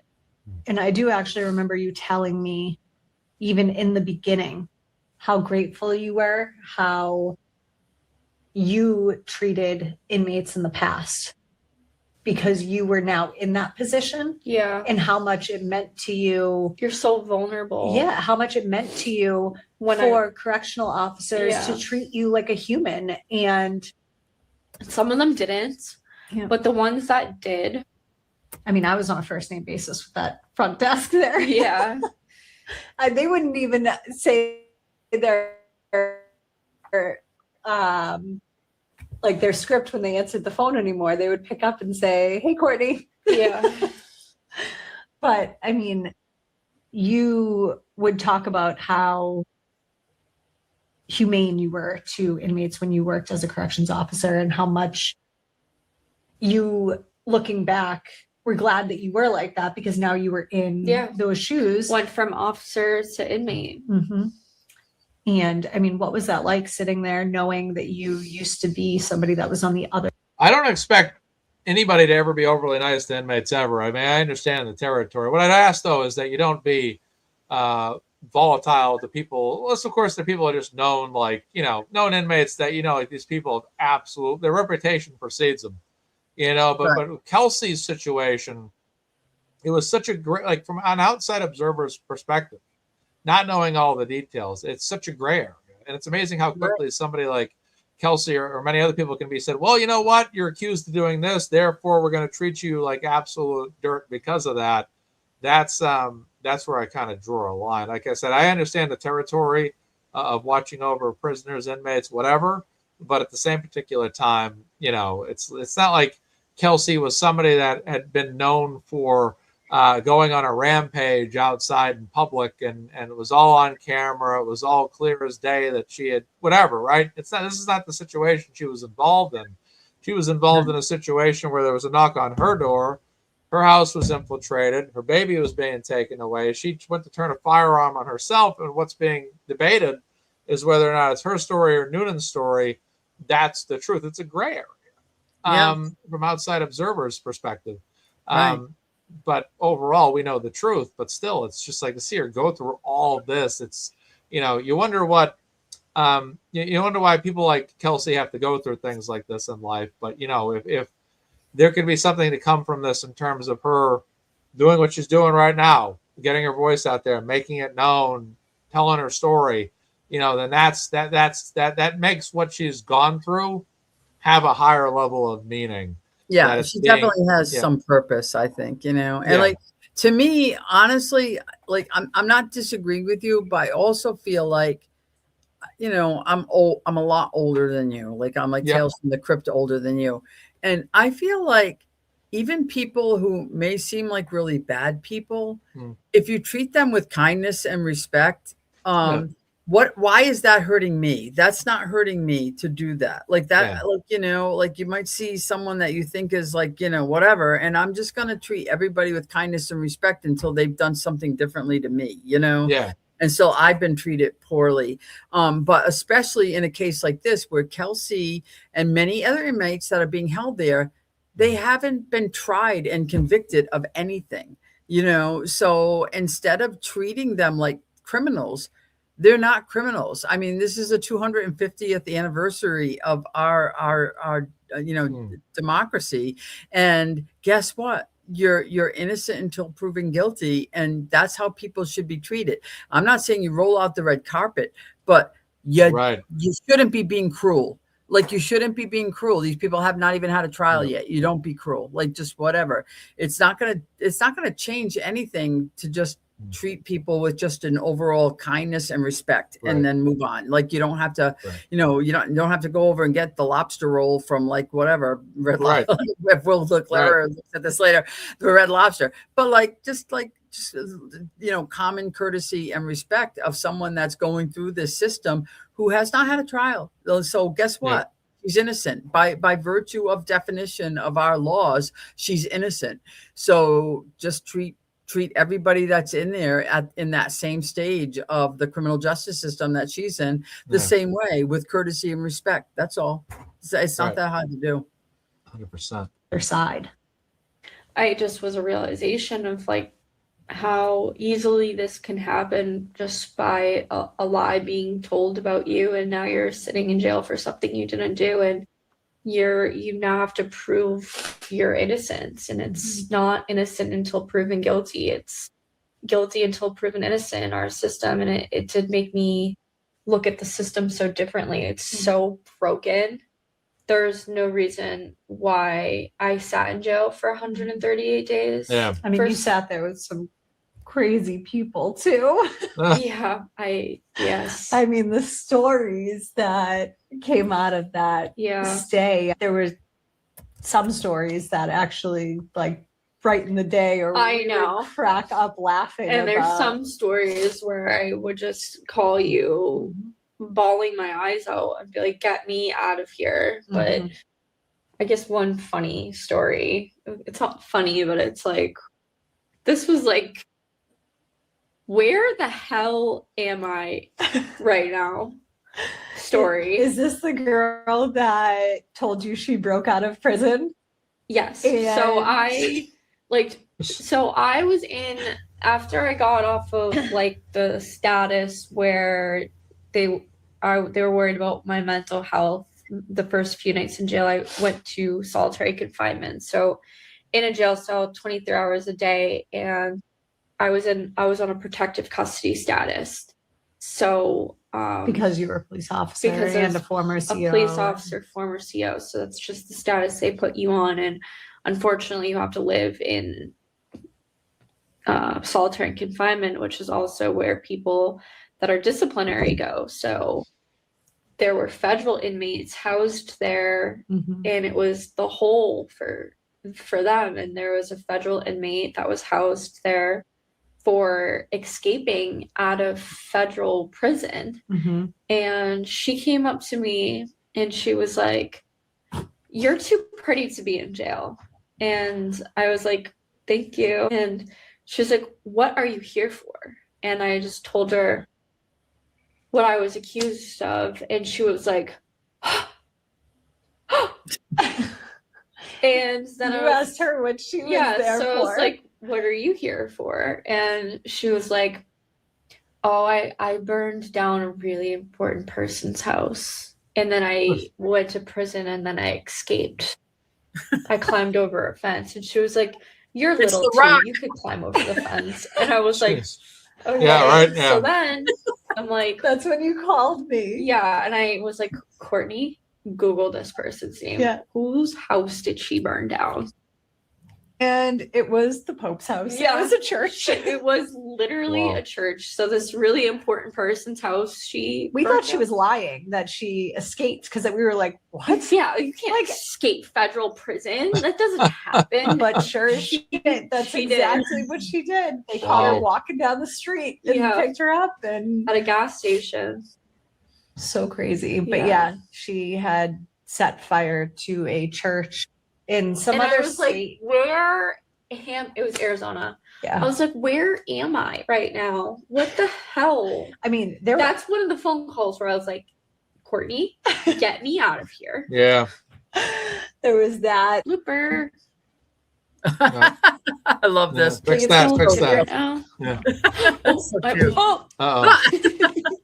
I was knocked over your mic with my foot. I think the whole There we go. point of me doing this is to use my voice and to inspire and to show how much I've overcome. And if you're in a bad situation, look at me and just know that you can get through it. That's There's a kind of, light at the end of the tunnel. there is. And even when you're so far in that tunnel, it's pitch freaking black. There is a light down there somewhere, and you can get through it, because like I would have thought there's no way I could survive this. I actually truly think dying would have been easier than surviving and enduring everything I have had to. Mhm. But I want to tell my story, and I think answering questions from viewers and supporters is important, because Mhm. it's motivation for other people that are going through things. Yeah. So let's get into some of the questions that people have asked. When did you first feel that the tide was turning? When did you first feel like people were starting to see what was really going on here? Well, the first time I felt like the tide was turning in a legal sense was when this evil judge got off of my case. Yeah. A judge that should have never been on my case, a judge that had either financial interest, personal interest in my case. She lived in the town. She lived in the town in which I lived and was shot in. That's a conflict of interest. Yeah. So the tide started to turn when I got Judge Karp instead of McCarthy. Not even like a normal case. She's a judge because she doesn't deserve that title in my eyes. I just think she's an evil human being. And I mean, she did some pretty evil things. I mean, even when we went in just to have your conditions of release. I've never met somebody so evil. I mean, she gave you every restriction possible. She revoked my bail when I couldn't breathe into a breathalyzer. Sua sponte. She did it completely on her own because my ribs were broken. I couldn't breathe into a portable breathalyzer. That was part of my conditions for release. So when I was discharged from the hospital, I went to jail for 18 days. The grand jury did not indict me on the assault to murder charge, and they only indicted me. It was a no bill. They only indicted me on assault with a dangerous weapon. And I went back into court. And it was one count. They initially charged you with 2 counts of that and assault to murder. Yeah. And it was a no bill. I was just charged with the assault, and we went back into court. And this McCarthy lady said herself, the whole case has changed. So I was like, okay, the whole case has changed. This is a much different case now. It's an entry-level felony that I'm being charged with compared to a felony that you could go to jail for 20 years if convicted of. I was like, great. We went back into court, and she did give me bail, but she gave me every condition you could possibly give somebody. One of those conditions was to blow into a breathalyzer. No alcohol charges whatsoever, but you had a scram test. We agreed to everything. Alcohol was not involved in my case, but we didn't care. We said, yes, agree. Anything to get me out of jail. I just was in jail following being released from the hospital for 18 days. So it was a long weekend, and then I'm finally released on that Tuesday. I had a surgery scheduled for the day after my release. We had asked this McCarthy lady if the doctors could cut my ankle monitor off to do my surgery, and also and that you would report right back to the courthouse to get a new one. And she said I couldn't get my surgery. And she said you couldn't remove the bracelet, which meant you can't get your surgery. Right. So I had to cancel my surgery. And this is when we all really knew something was up. Something is not right. These are not normal decisions. No, they are not. And this goes back to what we've seen with Beverly Cannoni in the Karen Reed case. It bothers me that these judges have such a vested interest, or even we're starting to see it out of Judge Gilday now in the Karen Reed, the civil trial case. It's like, they're suddenly making these crazy decisions that are unlike what you'd expect, and they're unquestionably going against people like Kelsey or Karen in their situations. It's insanity. It really is not fair. This is not reasonable. And then we went in a few days later because when I was home blowing into the breathalyzer, I was still healing from my lung being punctured by a bullet, and I was still healing from my ribs being cracked open by a bullet. So you also had shrapnel inside of you. I still do in my back, on my upper back, which can cause discomfort in breathing. It still does to this day, but picture, I don't know, 9-10 months ago, weeks after being shot, I could not blow into that breathalyzer as hard as it required me to. And it feels like, to me, based on this judge's mentality and treatment of Kelsey, it feels to me like that judge knew very well going into this that this would be because like Kelsey said it herself, all these parameters, all these restrictions were set up once she was initially released, in my opinion, to give the highest percentage chance that Kelsey could ultimately be returned back into custody. And Yep. that's exactly what happened. She knew she couldn't do this breathalyzer. I mean, did they even allow her to try to practice that one time before she even left the court that day? They did when they when she got out the next time, didn't they? Yes, they it's did. wild. Yeah. Yeah, It's and I don't think she says it in this interview, but like she talks about doing all the push-ups and doing the sit-ups and doing all the things so that she could get to the point of being able to do that breathalyzer to get released. Because the judge was not hearing any of it, and to my extreme disappointment, the SJC actually agreed with this judge, and they had a perfect opportunity to have a good opinion about Kelsey's civil rights being violated, but they chose to go on the line of no abuse of discretion. Well, I wonder if they would think it was abuse of discretion now, knowing what we know from Tim Bradle's motion to recuse. That was not before the SJC. That came after the SJC, and that information about the Officer January and the ex parte communication and some other things that are alleged by Attorney Bradle, none of those things were heard by the SJC. And I feel like now if they were to hear that whole thing over, of course, we can't put, the genie back in the bottle, and we can't have Kelsey being released, before Thanksgiving, which is what really she never should have went back in, but it shouldn't have gone as long as it did. But, I wonder what the SJC thinks of their decision now, knowing the other things that we all know now. Yeah. Unreal.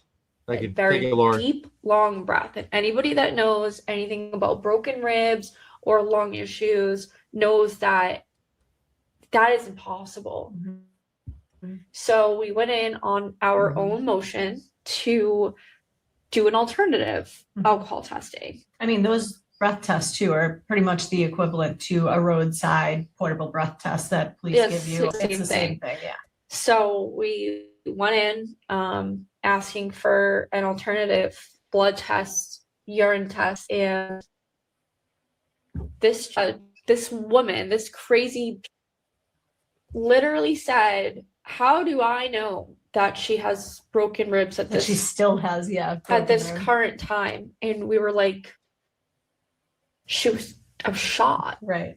We had actually tried to get you a letter from your doctor. Remember, we were on the phone, which we shouldn't even have needed because it was very obvious I had been shot. It was very obvious I still had medical issues. It was in the charging documents. I had a surgery scheduled that I had to cancel. It was these aren't things you make up to go try to drink alcohol. Also, I'm pretty sure the surgery that you had scheduled too was for my liver. In your liver. My liver. Yeah. Only 40% of my liver was working when I was first shot. Wow. And clearly I wasn't fully healed. So drinking at the time was just like out of the question. Way so far out of the question, where it was like, this is so stupid, but if this is what I have to do to stay out of jail before I go to trial to prove my innocence, then I don't care, I'll do it. Right. And one of the things that you can do to help with your lungs is breathe into one of those, what was it called? The spirometer. Spirometer, yeah. The incentive spirometer, but they didn't have that at the jail right away. Yeah. So because of technological incapabilities, she has to bear the burden for that. Into court, we were telling her the issue I was having with the breathalyzer and how it was extremely difficult. I never failed one. I never had any that were not completed. I just had trouble completing them and passing them due to how much breath it took to do it. And we tried to keep it down on, we tried to keep it kind of on the down low too, that we were going in and going to get that changed because it wasn't supposed to be a big deal. Nobody was going in there. It wasn't a big deal at all. And she said, if you can't blow into this, you're going back to jail. What alcohol related charges does she have that would require her to take this test? It doesn't make any sense. That's never been answered. For over 103 days straight. And we tried to appeal it to the Supreme Court, and because everyone was like We filed is actually a- before we left court that day. We had a motion to reconsider filed. Like you went Yeah. into the jail cell, we went to the library on the first floor. Everybody was like, this is an American with Disability Act violation. I heard a very famous attorney say about my case specifically, that it was equivalent to a judge asking me to give a thumbprint with no thumb. It was equivalent to This a is judge interesting. telling me I go into jail if I can't walk up these stairs and I'm wheelchair bound. So surely we were like, the Supreme Court is going to see this injustice. And unfortunately, like, it just didn't go our way. And I just was seriously losing faith in our system. And I'm pretty sure that when we appealed to the single justice and then ultimately the full court, I believe the single justice reviewed whether or not the judge had abused her discretion, which they had.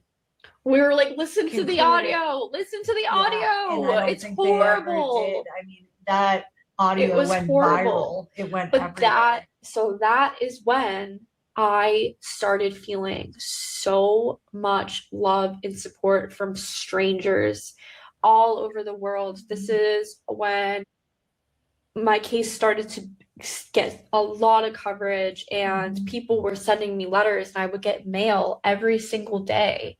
And I would read letters from all over the world, from people from all different states and countries, relating to postpartum depression, new moms, and people. This is when I did feel the tide turning, but I also felt it turning in the other direction, because I was like, I'm not leaving jail, but I also had all these people seeing this injustice. It was pretty much like you had highs and lows I every felt single so day. much love, Right. but I also felt so betrayed by our justice system at the same Stop time. it, Laurie. But the support that I had when I was incarcerated truly got me through some of the darkest days of my entire life. Every single night, the mail would get delivered to the units at 9 p.m. So last thing I would do before sleep was read letters. And I read every single letter and kept every single letter that I received in jail. And it was last thing I read before bed, and it was words of affirmation and just love. So much love. Sometimes you would bring some good letters down to our visits and I would read them to you. Yeah. Say, listen to this letter I just got. Yeah. Or like how great it was, or if there were funny things in it, or I was just so grateful. And the officers started to make jokes like, oh, here's your fan mail, Fitzsimmons, here's your fan mail. And I would get like literally like 7 to 10 letters a night, except for Sundays.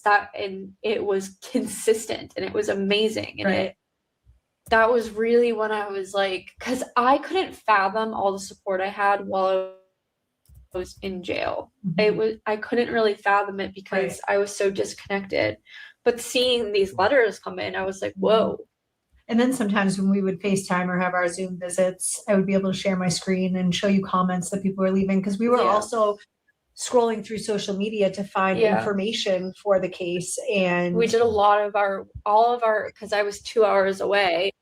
And the jail I was in was 2 hours from you. So most of our legal visits were on FaceTime. And while Courtney would draft things, or while we would do research, sometimes I was able to listen or watch a stream from like Melanie Little or a Brother Council, Mazza Media. Mazza did so many fundraisers and completely killed it on the raising money. That's right.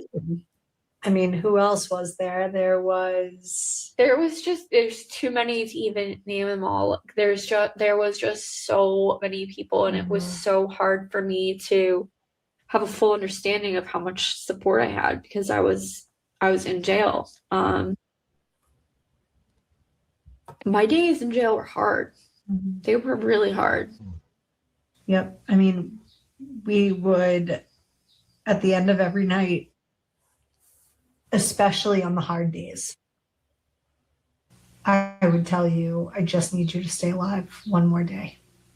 And you wouldn't let me hang up until I promised No, you. you had to promise me that you And a were lot going of- to stay alive one more day. And a lot of times I was like, I'm not promising you that.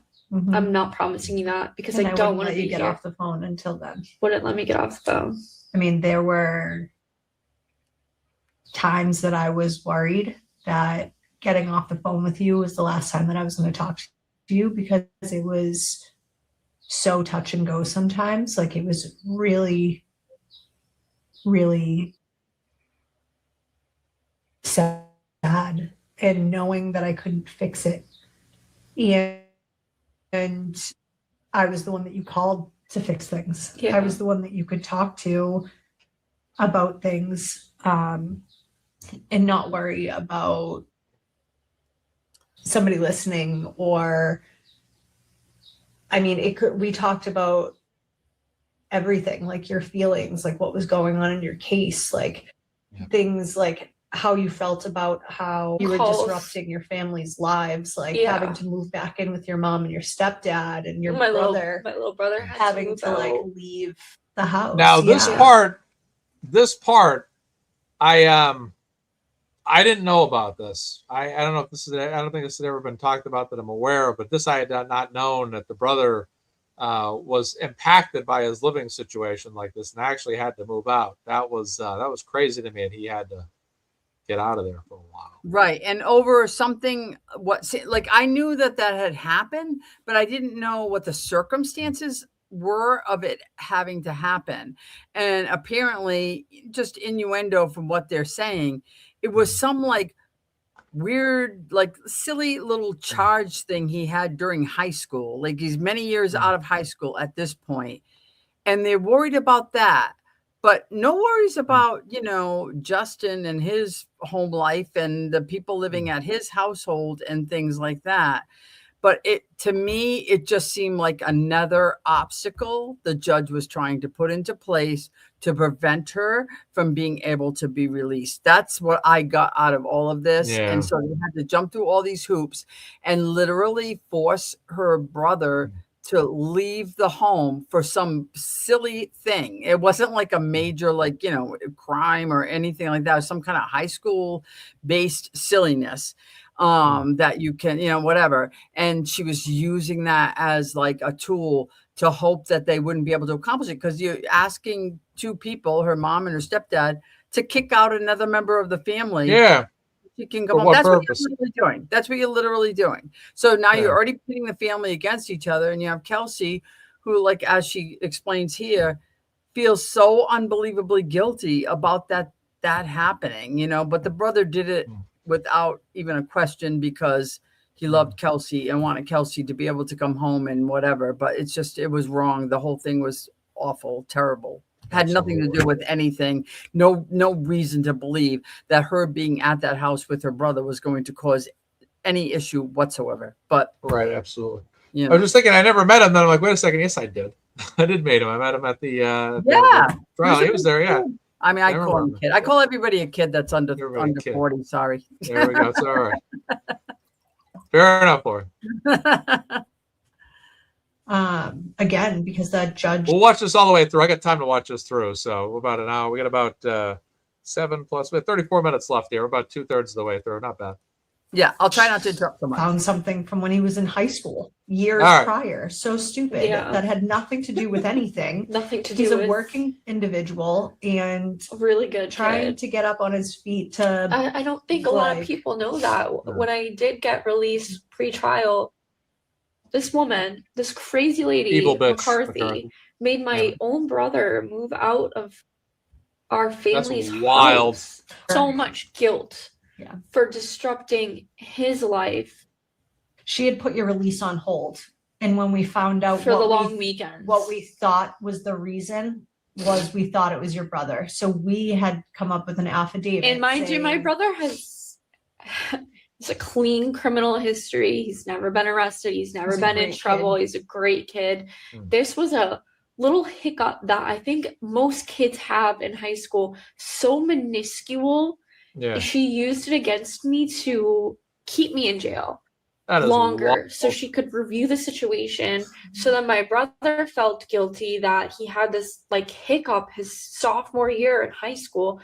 Mind you, he's like 2 years He's a out minor. of high school. Yeah. Crazy. And he felt guilty that this situation kept me in jail longer and she had to review it. And we went into a long weekend. So the situation popped up on a Friday. I didn't get released until a Tuesday.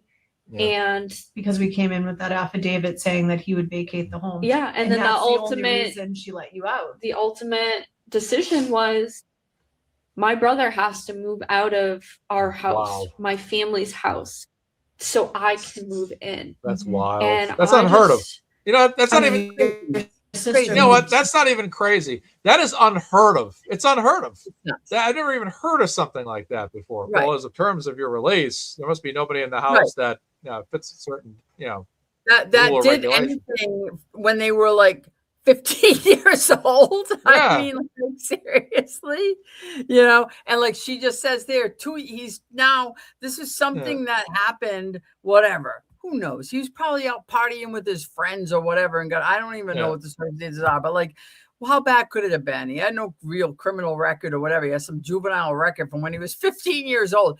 He's 2 years out of high school. No problem since then. That was the only thing. He seemed like a very nice young man when I met him. I mean, very polite, really nice. And like, to me, I'm like reaching like to a point of like, we need to find something, it's like not quite planting evidence, but almost, right?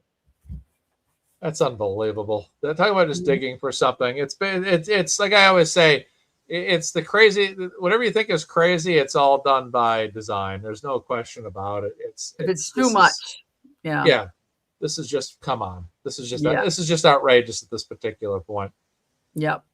Downstairs so that you could have her room. Yeah. I mean, everybody, I felt like I disrupted everybody's life. And I know it wasn't my fault. And I know like if I could make decisions, it wouldn't be to disrupt everyone else's life. But I just held, and I still do, so much guilt for how upside down everyone's world was. They would do it all over again though. I know that for a fact. They would literally sit. I mean, your mom would wait for my calls every single night. I know. You know what I mean? Like I mean, there were nights that I didn't leave the hospital until 1 o'clock in the morning. Yeah.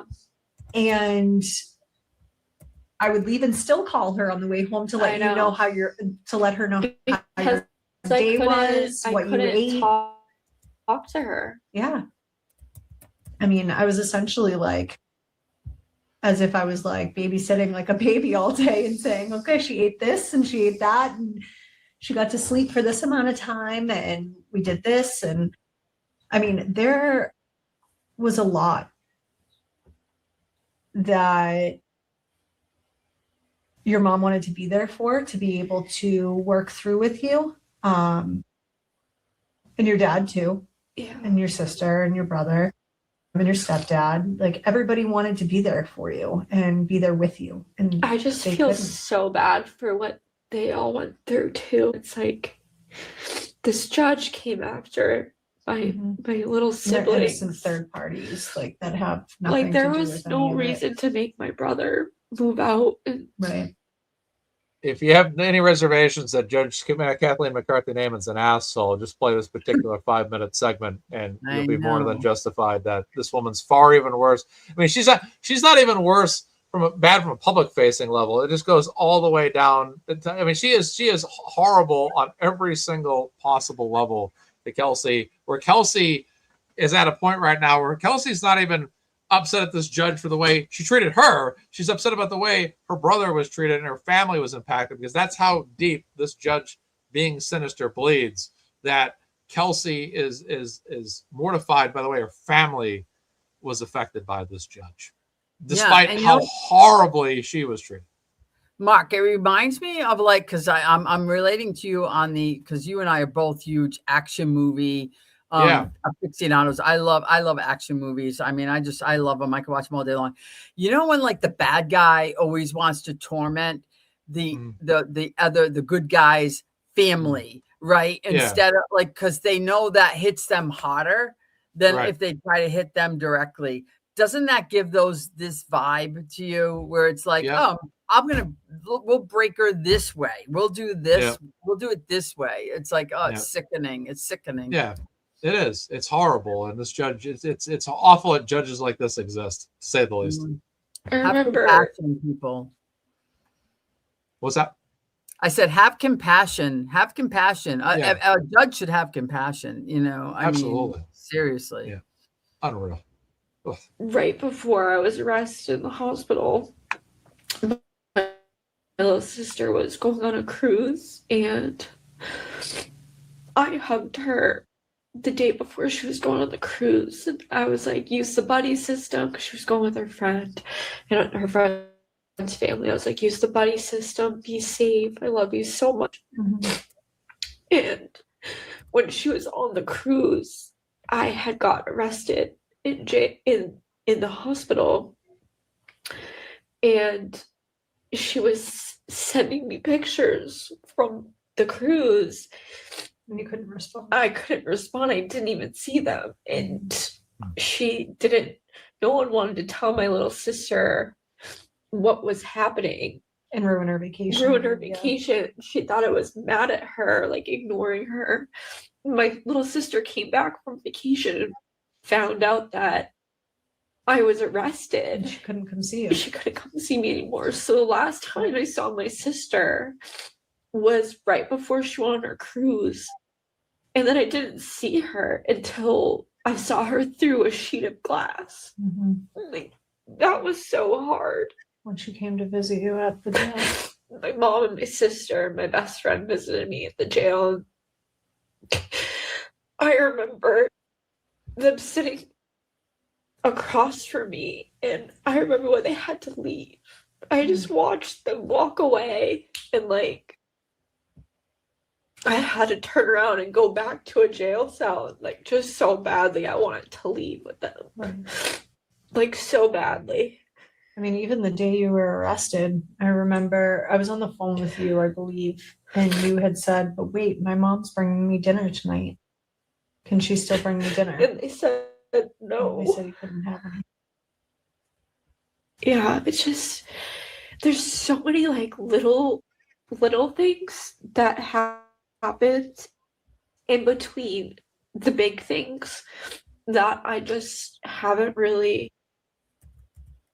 unpacked. Yeah, I haven't, because there's so much bigger things going, like hearing about my son, Right. like that seemed more important. So like when I'm watching my sister, my mom, my best friend leave the glass window that they're talking to me through, Right. and I have to go back, I have to focus on bigger things. I can't cry about this right now. I have to focus on my case, focus on custody of my son, focus like I mean, just, your best friend also flew up here from Florida. she flew out from Florida Multiple to times. sit behind a pane of glass to Mhm. talk to me. She would even come up for court dates, even when you couldn't talk to her, Wow. communicate with her I in any know. way.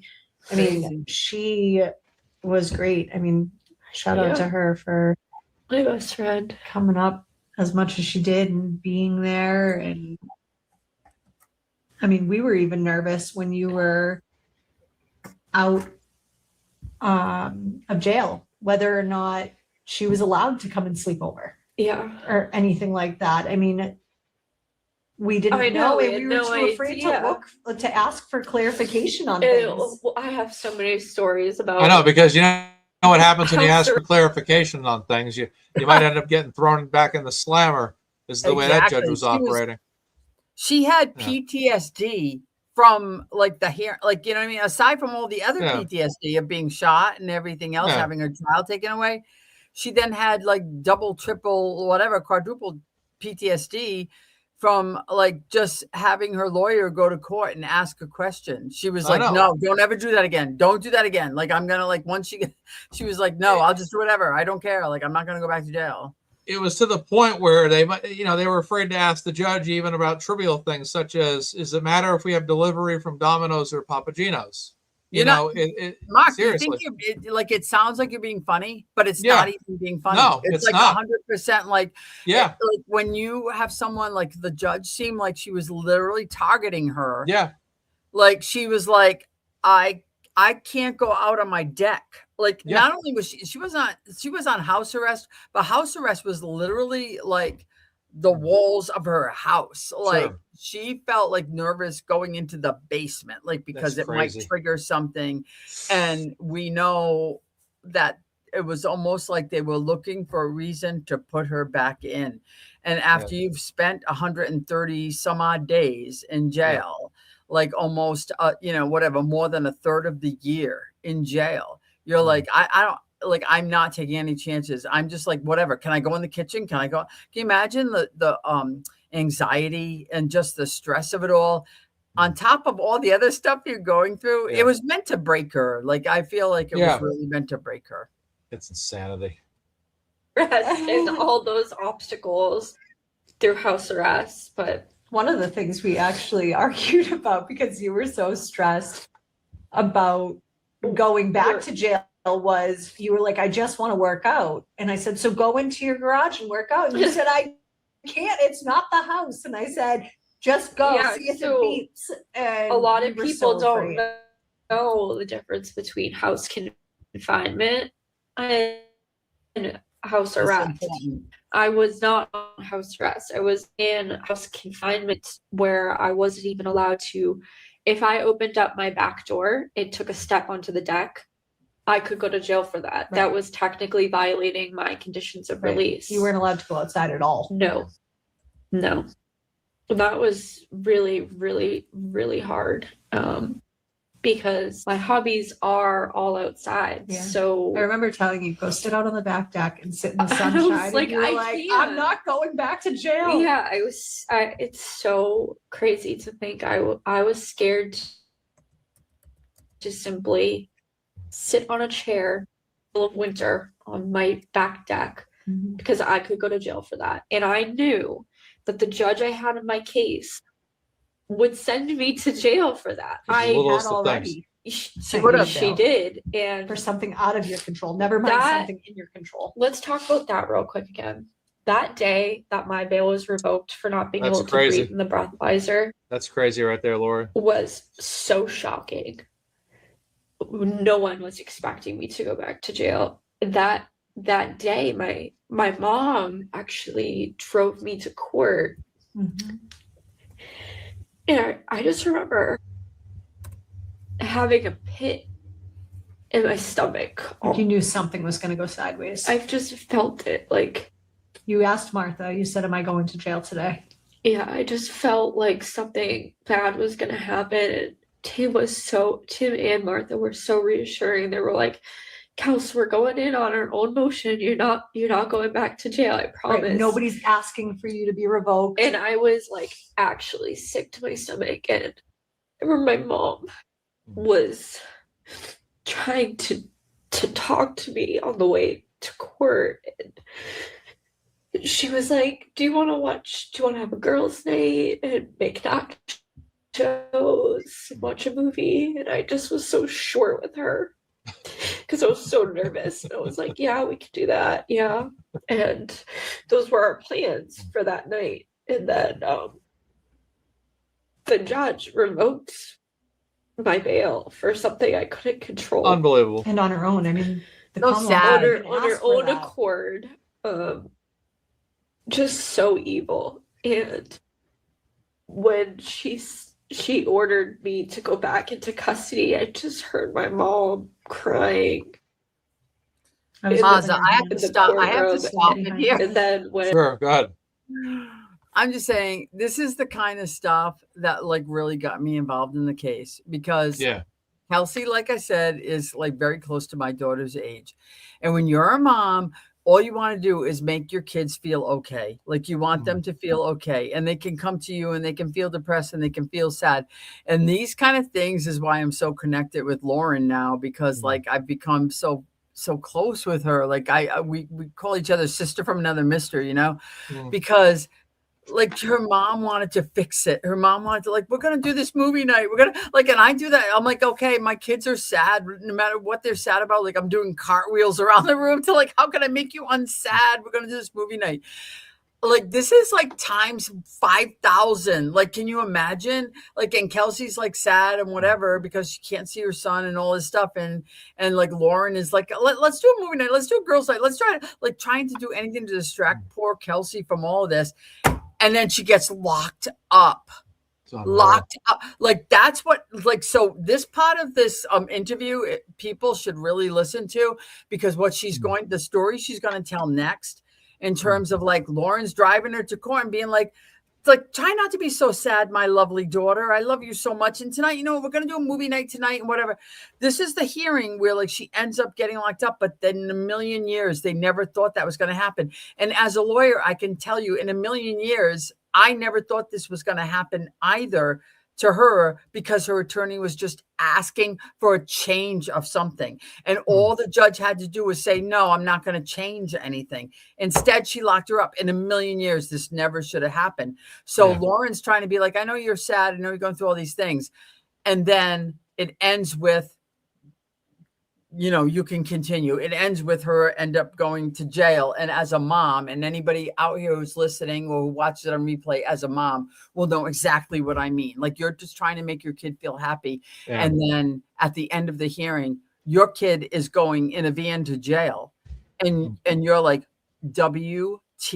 Yeah, it's absolute insanity. And that's like someone said, made a question, said that day the judge revoked bail, I think got a lot of people involved. I had just started following the case a couple days before, during the press conference where she actually got out the first time. That's when I actually started to follow it. And then when she went back to jail, I said, hold on, me already having my eyes alert to Karen and Aiden's, sagas individually as well as collaboratively. I was like, okay, here we go again. And then next thing I was doing fundraisers. Yeah, exactly. You're like, oh, fundraiser daddy's coming in. And the thing that's interesting about this is we've heard all of this before. We know what happened at the hearing. Everybody, most of the people that are following Kelsey's case closely enough have heard the transcript of the hearing with the judge and whatnot. But what we didn't hear was what Kelsey revealed tonight with Courtney about what was going on behind the scenes. There was rescue called and all this other, all of this stuff going on. And Kelsey's mom's having a panic attack. So this part to me, really got me in my feels, just saying. Yeah, I know. I don't blame you. And Kathleen is pure evil. Brought That's a to fact. Right, jail in the court. The Commonwealth on her own accord. Just so evil. And when she ordered me to go back into custody, I just heard my mom crying. I was holding her hand in the courtroom, sitting behind you. And then when I was brought to the jail in the court, I heard on the radio for medical to go to the third floor women's bathroom. I heard it where we were over the radio, and I just knew it was my mom. So now I started to freak out. I thought my mom, because last I saw her, she was freaking out crying. Right. I thought something was medically wrong with her. Right. She was having an attack, but it was something worse. And you were also having a panic attack. I was having a panic attack. I passed out. They had to put me in a padded room because I was hyperventilating. One of the court officers told me I didn't have the authority to ask them to call an ambulance for you. It was I was absolutely hyperventilating.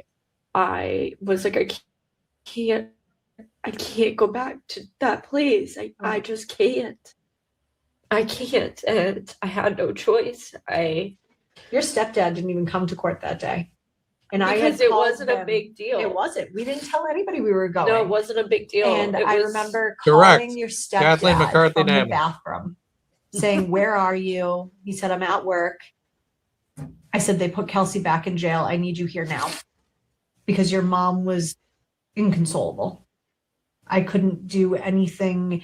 I mean, she was on the floor of the bathroom. And I was on the floor of this padded jail cell that they put me in so I didn't get hurt from passing out. Right. Like, that day was torture. Yeah. I mean, I had to get back into the transportation van, cuffed and shackled by my own department. People I knew and worked with right. brought me there, drove me 2 hours to that jail again, and I was back. I was only out for 2 days, and I was back. And I stayed there for a long time. Yep.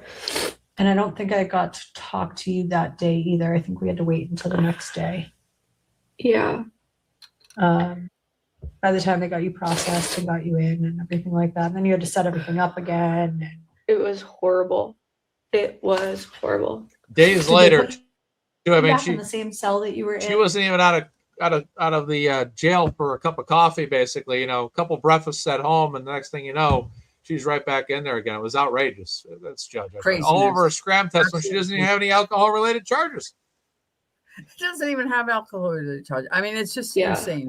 Completely insane. Cell 103. Yeah.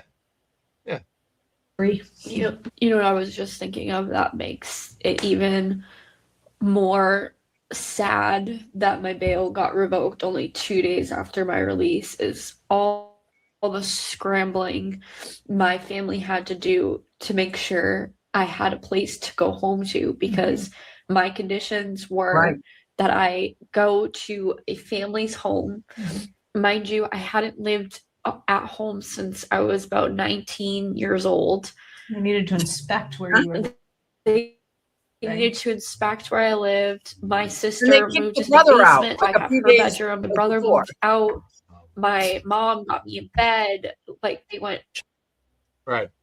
Unreal. I mean, like, shopping we had for to me kick 'cause the brother all out. my They had to go find other accommodations, and now they're locking belongings her from back up the again. sale of my home. Yeah. Crazy. Right. Exactly. It's just the level of the audacity here is unbelievable.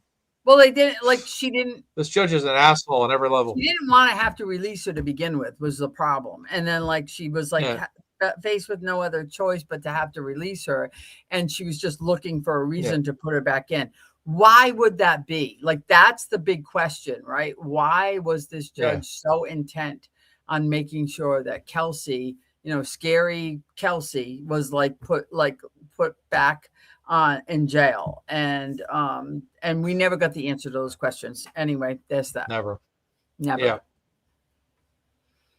Packed up still, And you didn't pack it, so you didn't know I where had no anything was. idea what was taken, what Right. was not taken. And even if you did know where it was or how it was packed, There was you no way to couldn't get access it. Yeah, because you couldn't. it was go all in anywhere. storage. So my mom and my stepdad and my dad all went shopping for me and set up my room. And my mom was just, I remember the day before court, she was like, I have your room all set up.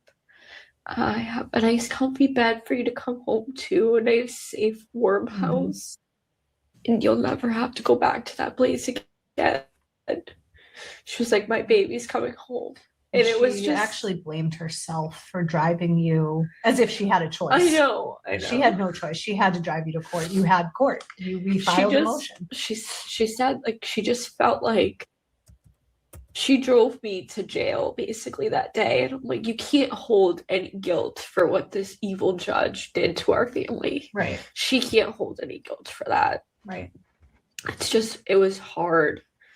That was worse than getting arrested the first time, because it was such shock. There was no preparation. I was home. How am I going back to jail? I was just home. Crazy. Absolutely crazy, the power that some people have, and they use it for the wrong stuff. I still want to know what that connection was. I don't know. Oh, I'll figure it out. Yeah. I mean, it'll come to light someday. Everything comes to light.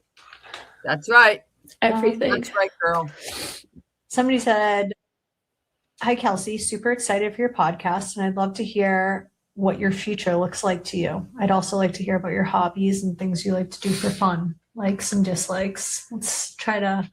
Right in the mood here. Yeah. My hobbies are, I love just being outside. I love exercising. I love the beach. I love looking for seashells. I love going camping. That was one of the first things you did when I was you were free. found not Yeah. guilty. I You were fully acquitted, and one of the first things you did was booked a flight to Florida to go find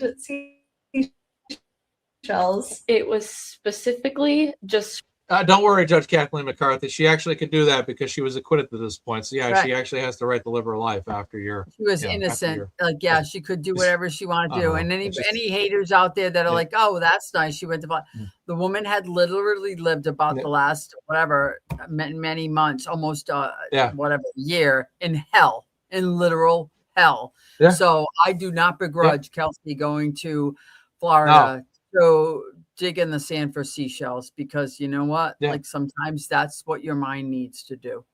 Yeah, get out of here for a while. I don't blame her for leaving the state. Quite No honestly. kidding.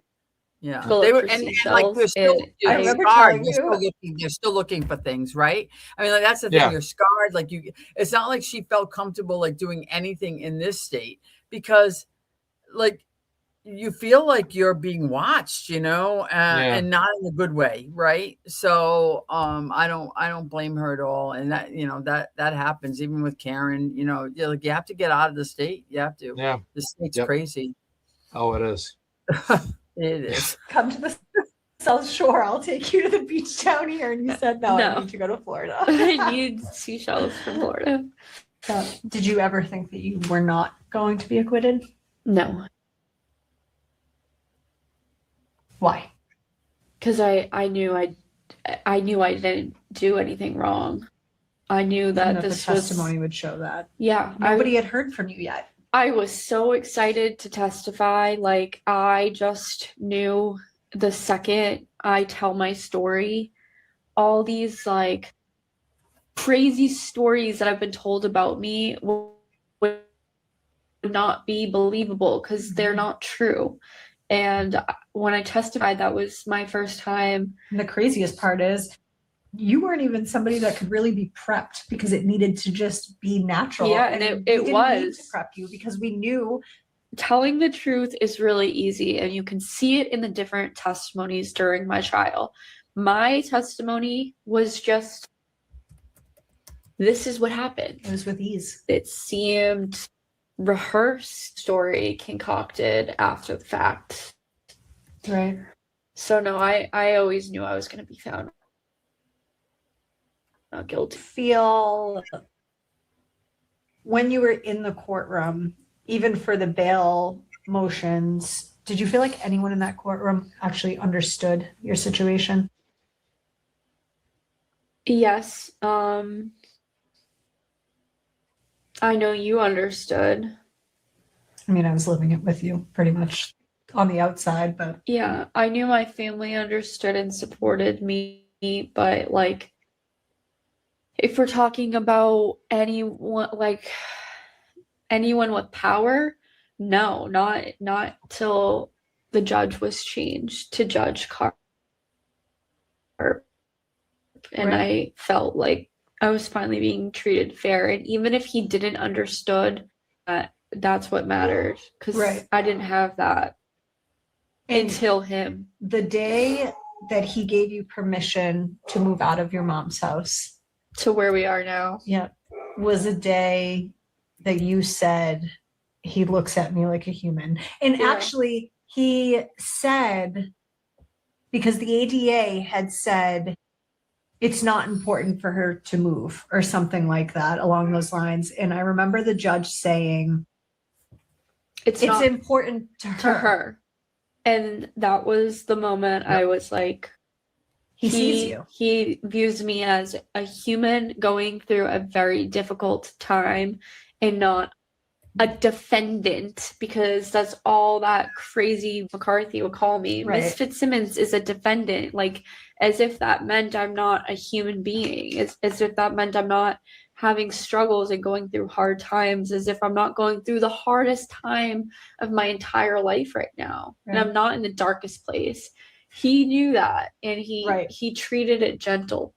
Now, what do you think the darkest moment was during that 138 days? Oof. I know what it was. Yeah, I know what it was too. The darkest moment was I don't even think I've said this to my family. So just trigger warning. It's a hard listen. But I actually I asked you. I said you said you don't want to be alive anymore. And I said, well, how are you going to do that?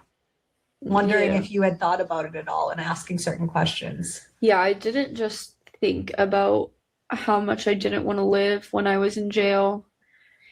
And I couldn't tell anybody I didn't want to live when I was in jail, counselor wise, because the mental health treatment wasn't great. And if I said those words, I would be put on a risk status, which means I would be in this like suit that's made out of basically a mat, and I would be allowed to have nothing. And you couldn't tell your family over the phone because it was no. all recorded. No, I couldn't tell anybody I was feeling suicidal in jail. We had very strict parameters for you when you were on the phone with anybody. So the darkest moment for me is when I had a tablet in jail, and I had headphones to, it was a tablet just like this. I had headphones that connected to them. They were the wire ones.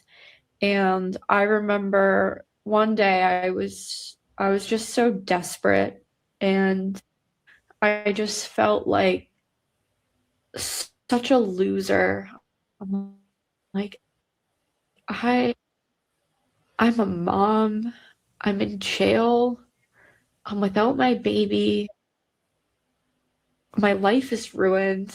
I don't think I can ever rebuild from this. I'm at the very bottom, and I don't want to be here. I want to die. That's what I tried to do to begin with. Why did they save me? And I took my headphones and I wrapped them around my neck, and I hooked it on the windowsill, and I leaned forward to see if they would break, because if they broke, that meant I couldn't use that. And it held my weight, and that's when I knew if I needed it or wanted it, I had it out. And I planned on doing that a lot, but when you're a mom, you become like a super. And I remember knowing that if you promised me that you'd stay alive one more day, that you would hold to your word. But if I couldn't get you to promise me, it just like I couldn't do it, because on that same windowsill that I tied the headphones to was a picture of my son. So like, how could I do that? right? I mean, you felt like you were never going to see him again. I know that I just didn't think I could rebuild from the rock bottom I was at. If I could go back in time and tell that person where I am now, in the relationship with my son now, and not everything is perfect and rainbows and butterflies again, but it's a life that is totally worth living for. Right. And I just didn't see And all it the hard parts you went through make you appreciate the small moments more. Oh yeah, I was always a grateful person, but I talked about how I couldn't even step outside for a breath of fresh air. Now that I have the ability to just stand outside and feel the sun on my face, if I need to, I can do that. You can take your dog for a walk When now. when those little things are taken away, you just appreciate life so much more. You see it in a different view. Right. So I'm really Wow. grateful. Were there times that you feared for your health while in custody? Oh yeah, I was not in a good, clean, healthy environment to heal from all of my surgeries and what I'd been And through. you had a surgery that was put off. I had a pending surgery that was scheduled and put off because of that horrible judge, and it wasn't supposed to be put off, and my medical team was extremely worried that I put it off because it was We had an check-in with me to ask me how your coloring was. if I had any symptoms, Mhm. because truly without that surgery I could die, and I was putting it off. And she wanted to know if I had seen you. I told her that we do FaceTimes or Zooms and that I could see you. And she wanted to know about the coloring of your skin and everything like And that. she gave us like a list of symptoms to look out for, and if I had any of those, like I had to tell an officer. But I feel like even if I did that, I saw women in jail have full-blown seizures, Right. and they would have a nurse check them out and stay on the unit. Right. They wouldn't go to the hospital. Yeah. Just the medical treatment, mental health and medical treatment in jail it's not good, especially for somebody that was just shot in the chest and is still healing. I thought I was definitely not going to properly heal from my environment. Right. I probably didn't properly heal. I still have pain every day. Right. And maybe it would be different if I healed at home instead of in a jail cell. Right. Probably. Now, when you were in jail and with those dark times and the hard days that you went through, which I would say every day was hard. I mean, we tried to make light of it. Yeah. And we cried together. We laughed together. We screamed, yelled at each other, yelled at him. Poor Tim. Now you got to lash out at Tim now. I'm just kidding. It was just a roller coaster of so many emotions. You would scream at me, I would scream at you. You'd say, I'm not mad at you. And I'd say, I'm not mad at you either. And then we'd scream at each other again. I mean, Just an absolute roller coaster of was. emotions. I mean, what do you think kept you going during those hard times? My son. Knowing that you were going to see him again. Yeah. I mean, we started to get updates via pictures. Yeah. And so I would be able to share my screen and show you the pictures. I think those are days to look forward to, but those were also the days that you cried the hardest. Yeah. Or the days that, I mean, you would ask me, did the pictures come yet? Did the pictures come yet? And then they would come. And I was hesitant And you would to completely break down. Yeah. Because Yeah. you were like, I don't know if I can look at them right now. because like the reason for that, I mean, it's obvious, but also the last time I saw my son was in June. That was the last time I held him, saw him, and then I didn't start getting pictures of him or updates until about October, November.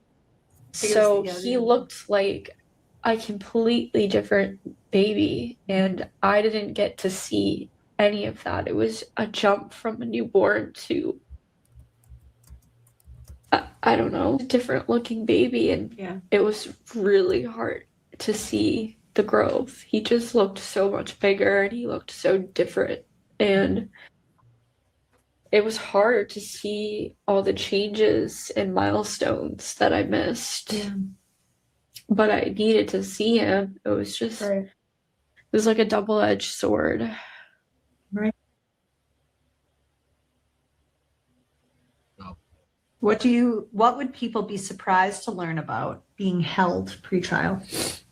As many threats as I got in jail by other inmates. I also made friends in a way because I had all these amazing supporters and just amazing people sending me books, and they were great books. Like my favorite author is Frida McFadden, and I had every single one of her books, and I read every single one of her books. And the other inmates started to notice that I was like getting books all the time. And there's a library in jail, but it's not good, limited access. And the books are just like read through. And people would like give me snacks to read my books. And my books were In exchange to read your book. Yeah, Like they yeah. would bribe you with snacks. I'll Yeah. give you a honey bun if you give me yeah. a Oh, and I didn't have commissary because I didn't have commissary for the first month I was there. Right. Wow. We couldn't, I think we had a hard time figuring it out or something. And then you had difficulty ordering things and Yeah, you could only I order so much. starved in jail Yeah. for like a month. It was really hard, and then people started noticing I had good books, so they're like, "Oh, I'll trade you a bag of Cheez-Its to read your book." And people would be surprised that I did interact with other inmates, and it wasn't all bad. I did get a lot of threats, and inmates did know I was a police officer and a former corrections officer. So as I did get threats, but I also did have people that liked me for my books, which was fine because I got snacks. I do remember one day you were very, very surprised by this, but it was funny and like comforting at the same time. You got brought down for a meeting and you said, this corrections officer this morning woke me up and said, Kels, instead of inmate, wake up. No, he was Oh, sleepyhead. Good morning, sleepyhead. So looking back, do you feel or do you believe that the dangerousness hearing process worked as intended No. in your case? No. I mean, people who murder somebody, I mean, the only person who had a wound in all of this, Everyone was gets you. bail. Right, Everyone that's right. gets bail. Yeah. Yeah. Right. It's Right. Exactly. Right. very few and far in between where somebody does not get bail. Yeah. I mean, unless you're charged with murder. And in that case, even sometimes they get bail. Yeah. What concerns do you have about the power to detain someone before trial? There shouldn't be any concerns, but I think that certain people in power think that they are invincible, Sure. and they use that power and they have a personal vendetta against the defendant, and that causes them to not be treated fairly or not be treated like somebody else would be treated, whether this judge has a personal connection to me or someone involved in my case. She didn't treat me as if she would any other defendant. And I think that is super problematic. And the fact that happens, and it's not just me, that happens all the time. Right. Yeah, this didn't just randomly start occurring. I mean, that's like really problematic. And we can start to wrap up here too, and we'll obviously be covering way more episodes.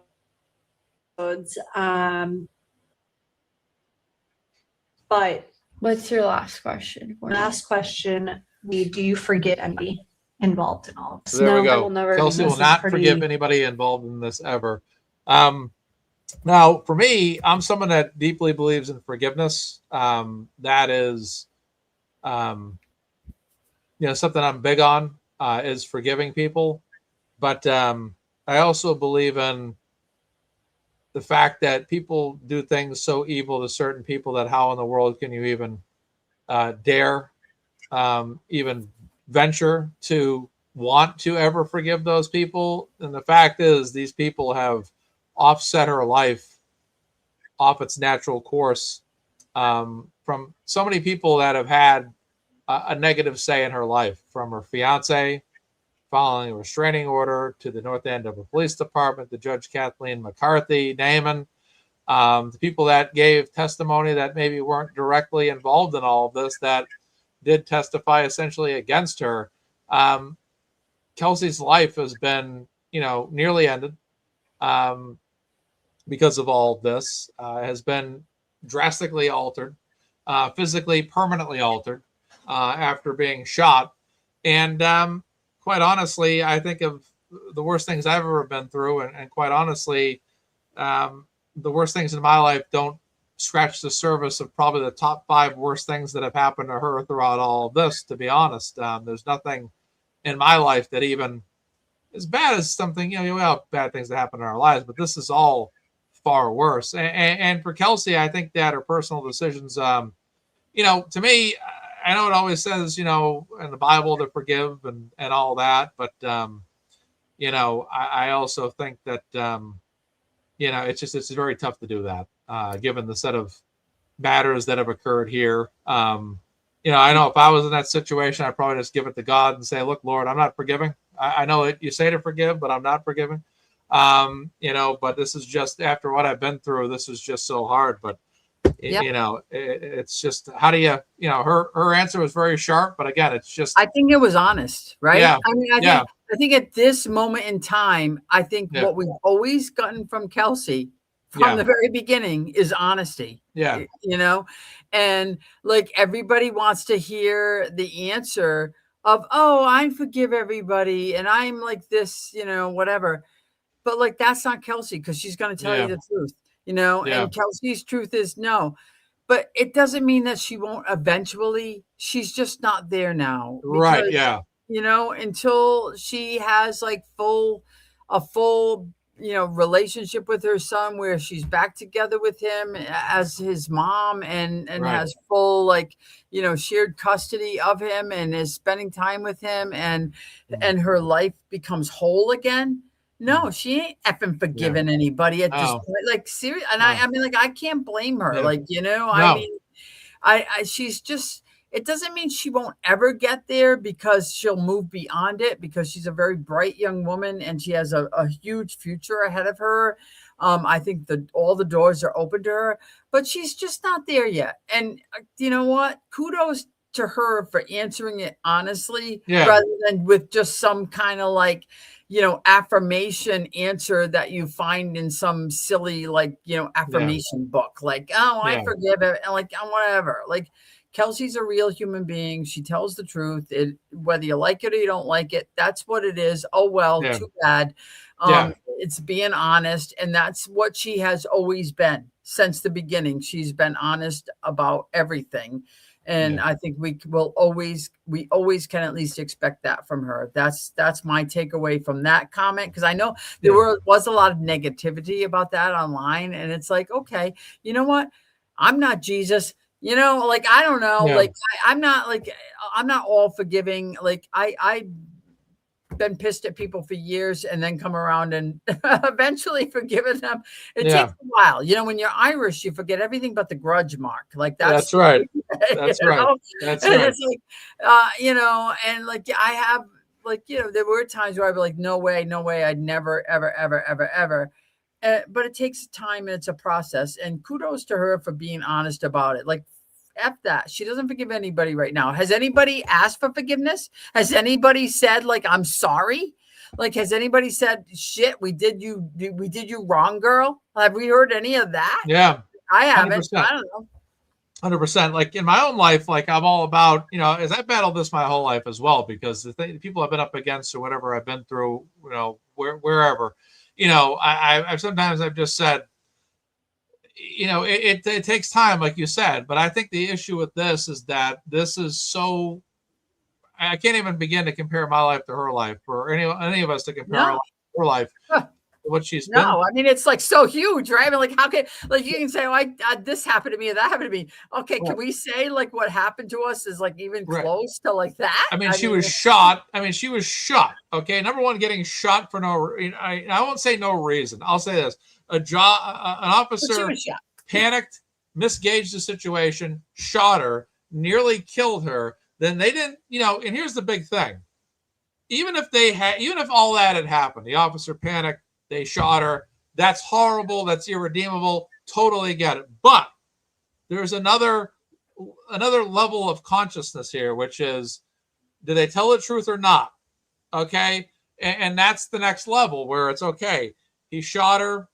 That happened.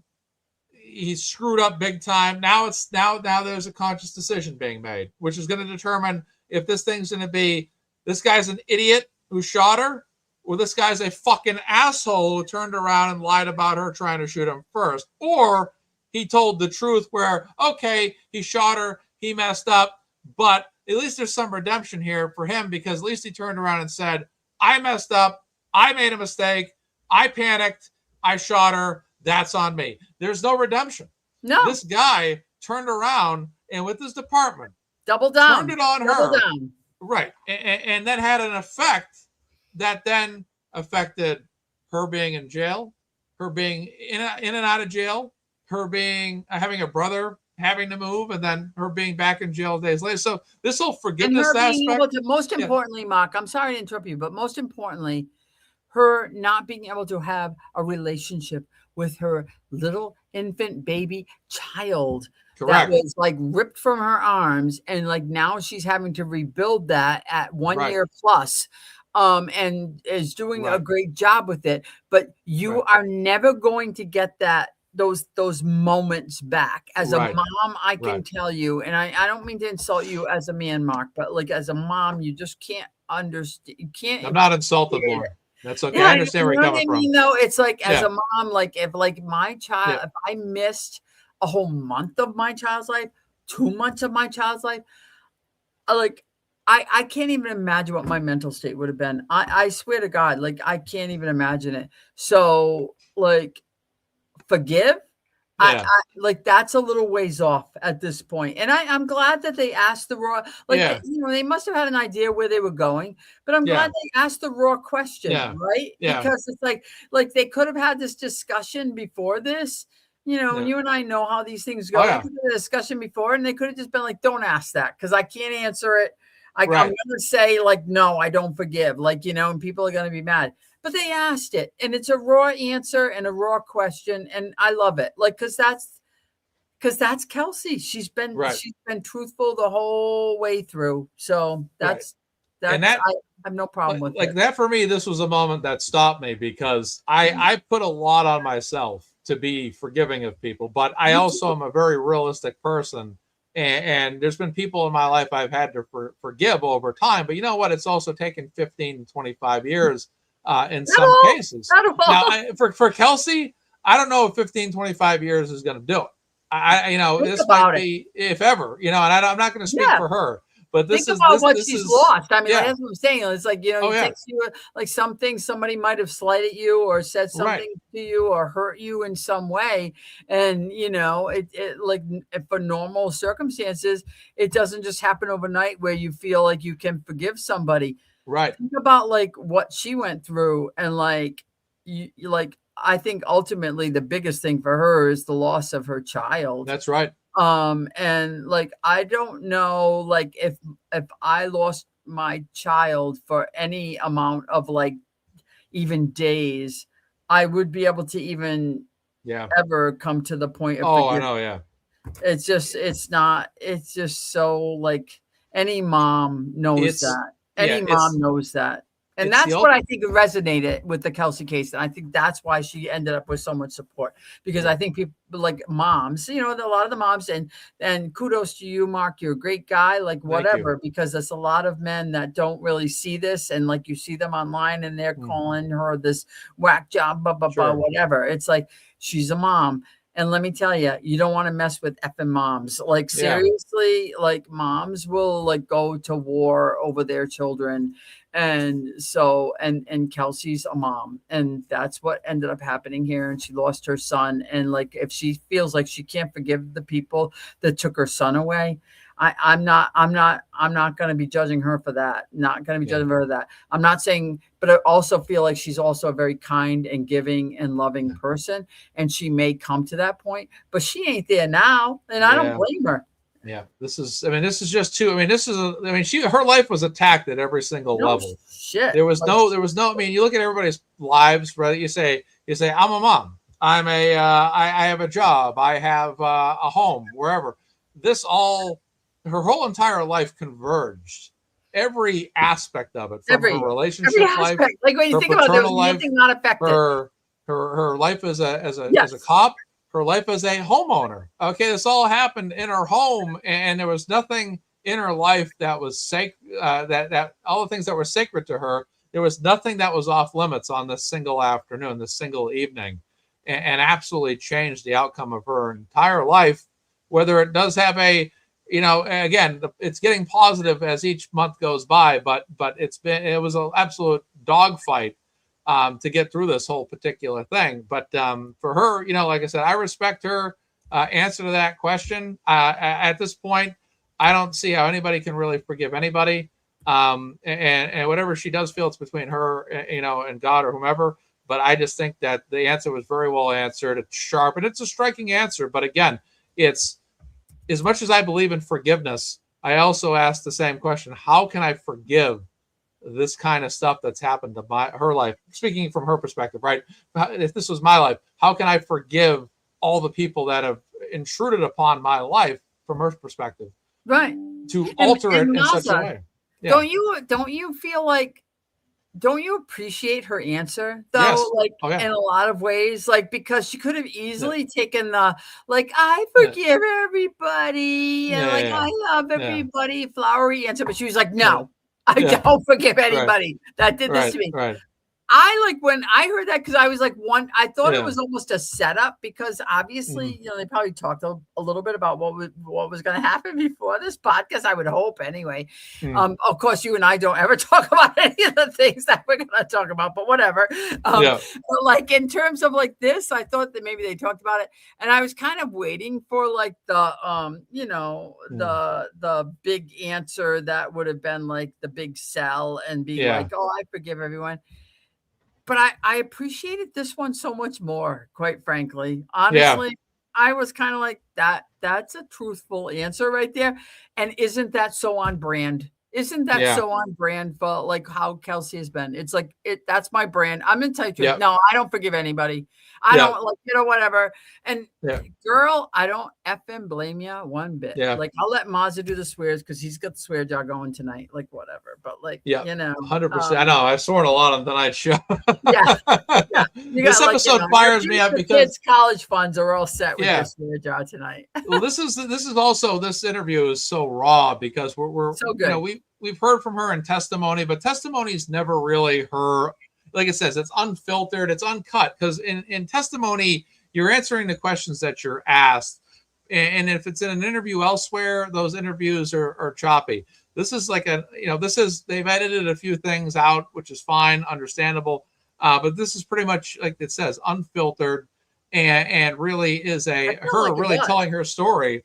It was so good. I like the way that it was done like that, right? It was like not like so planned out, and like the fact that they didn't even filter out like the sign falling down and stuff like that, because it was pre-taped. They could have just got rid of that, but they're like, Matt, I feel like they didn't really bother. Like, they might have like kind of done some of the things for time purposes, but other than that, it was kind of like just what the real thing was, and like, honestly, throughout like everything that's happened with Kelsey, I'm not, like anybody in my family will tell you, I'm not a crier. I'm not one that gets super emotional because I'm an attorney. I'm always like looking for the logical explanation of everything. And it's annoying. I got kind of Spock complex. You know what I mean? I'm like, well, let's look at this logically. And they're like, shut the F up, but like the few times that I have gotten emotional, the not guilty verdict, that, like, and it was obviously tears of joy, but like sitting behind like Kelsey's mom and her dad, like when that happened, and I glanced over at you, Mazza, and I remember we had tears in our eyes. We were both. I didn't cry. I just want to be very clear about that, Laurie. No, you were, but we were both like emotional. Like we made that connection with each other, and then like I was like looking at her mom. You're a man, Mazza. Don't worry about it. You're protected. But when I watched this video the first time and Kelsey told that story about the headphones and stuff like that, I Yeah. want to go into it again. Like I was like, I had to stop it. And then like I thought like I'd be okay tonight when you did it because I already had seen it. Yeah. But then I wasn't okay again. So like I had to like go off screen because like I was like, no, I'm gonna cry again. And like I'm not gonna do that. But like because it really, I don't know, that like just like the thought of her like being like, I just want to end my life and I just want to end my life and now here she is. And I think she's got a beautiful future ahead of her. She's on her way to reunification with her child. It just goes to show you, no matter how many times you get beaten down and knocked out, there's still hope for you and you can still come back. Yeah. And basically she has this beautiful baby boy who is not even like anywhere close to 2 years old.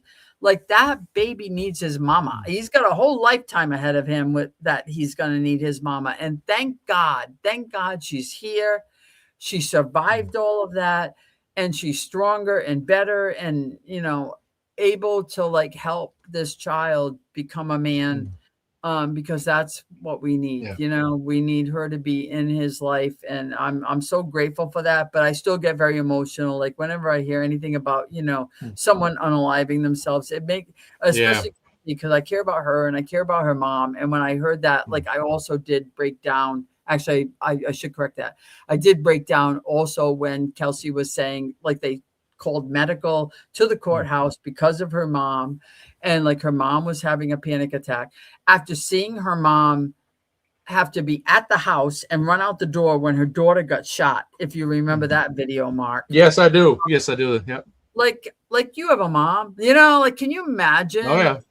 Like as a mom, I don't want to. Yeah, I don't want to. Yeah. No, yeah, it's just like, exactly. you don't want to think about that stuff. You don't want to think about it. But you know what? Kelsey's been through so much. Kelsey's mom has been through so much too, because like my kids feel something, like my kids might tell me, like text me and tell me they had a bad day. Guess what? I might have had a fantastic day, but when they tell me they had a bad day, I had a effing bad day too. That's how it works out. Like you just like, you feel what they're feeling and you want your children to be okay and to be safe and to be happy. And like just quadrupled that through what Kelsey went through. And much of it, her mom had to actually witness it happening. Yeah.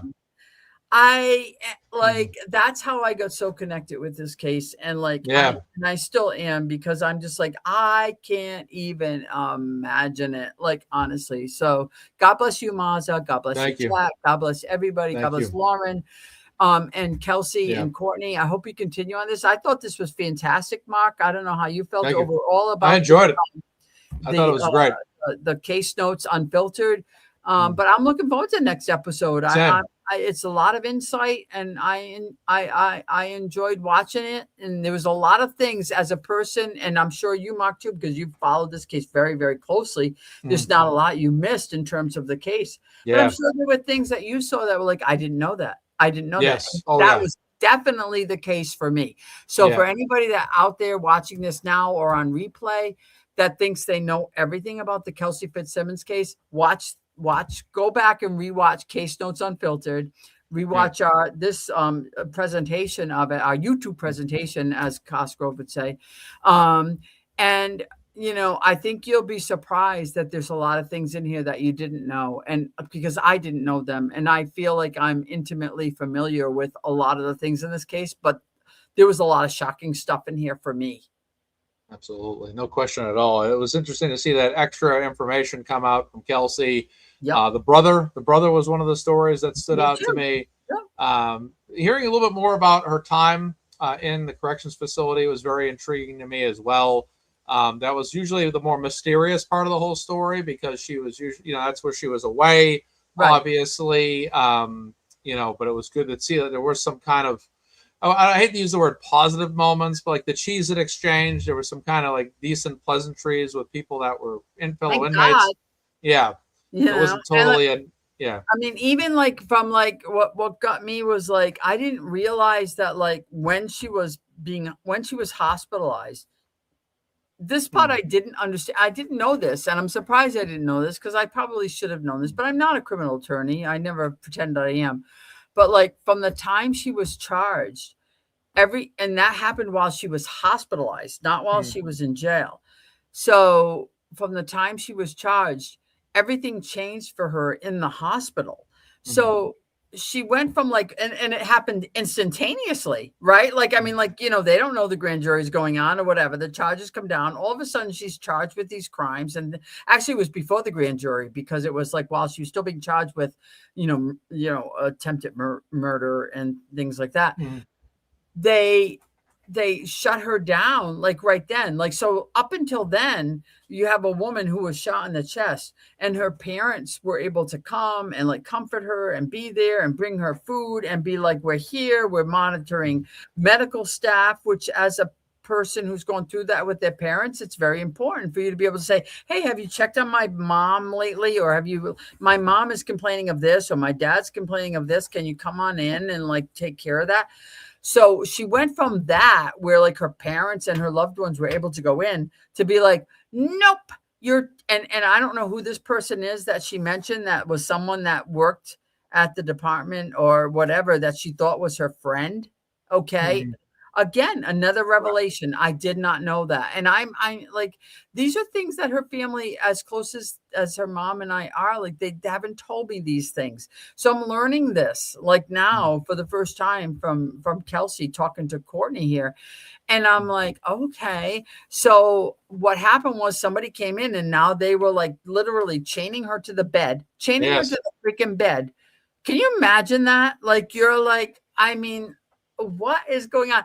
And then now all of a sudden you're her mom at home and her dad at home, and they're like, you can't come in to visit anymore because your daughter is now a defendant, and she can't have visitors, and we're going to take her rosary, and we're going to take.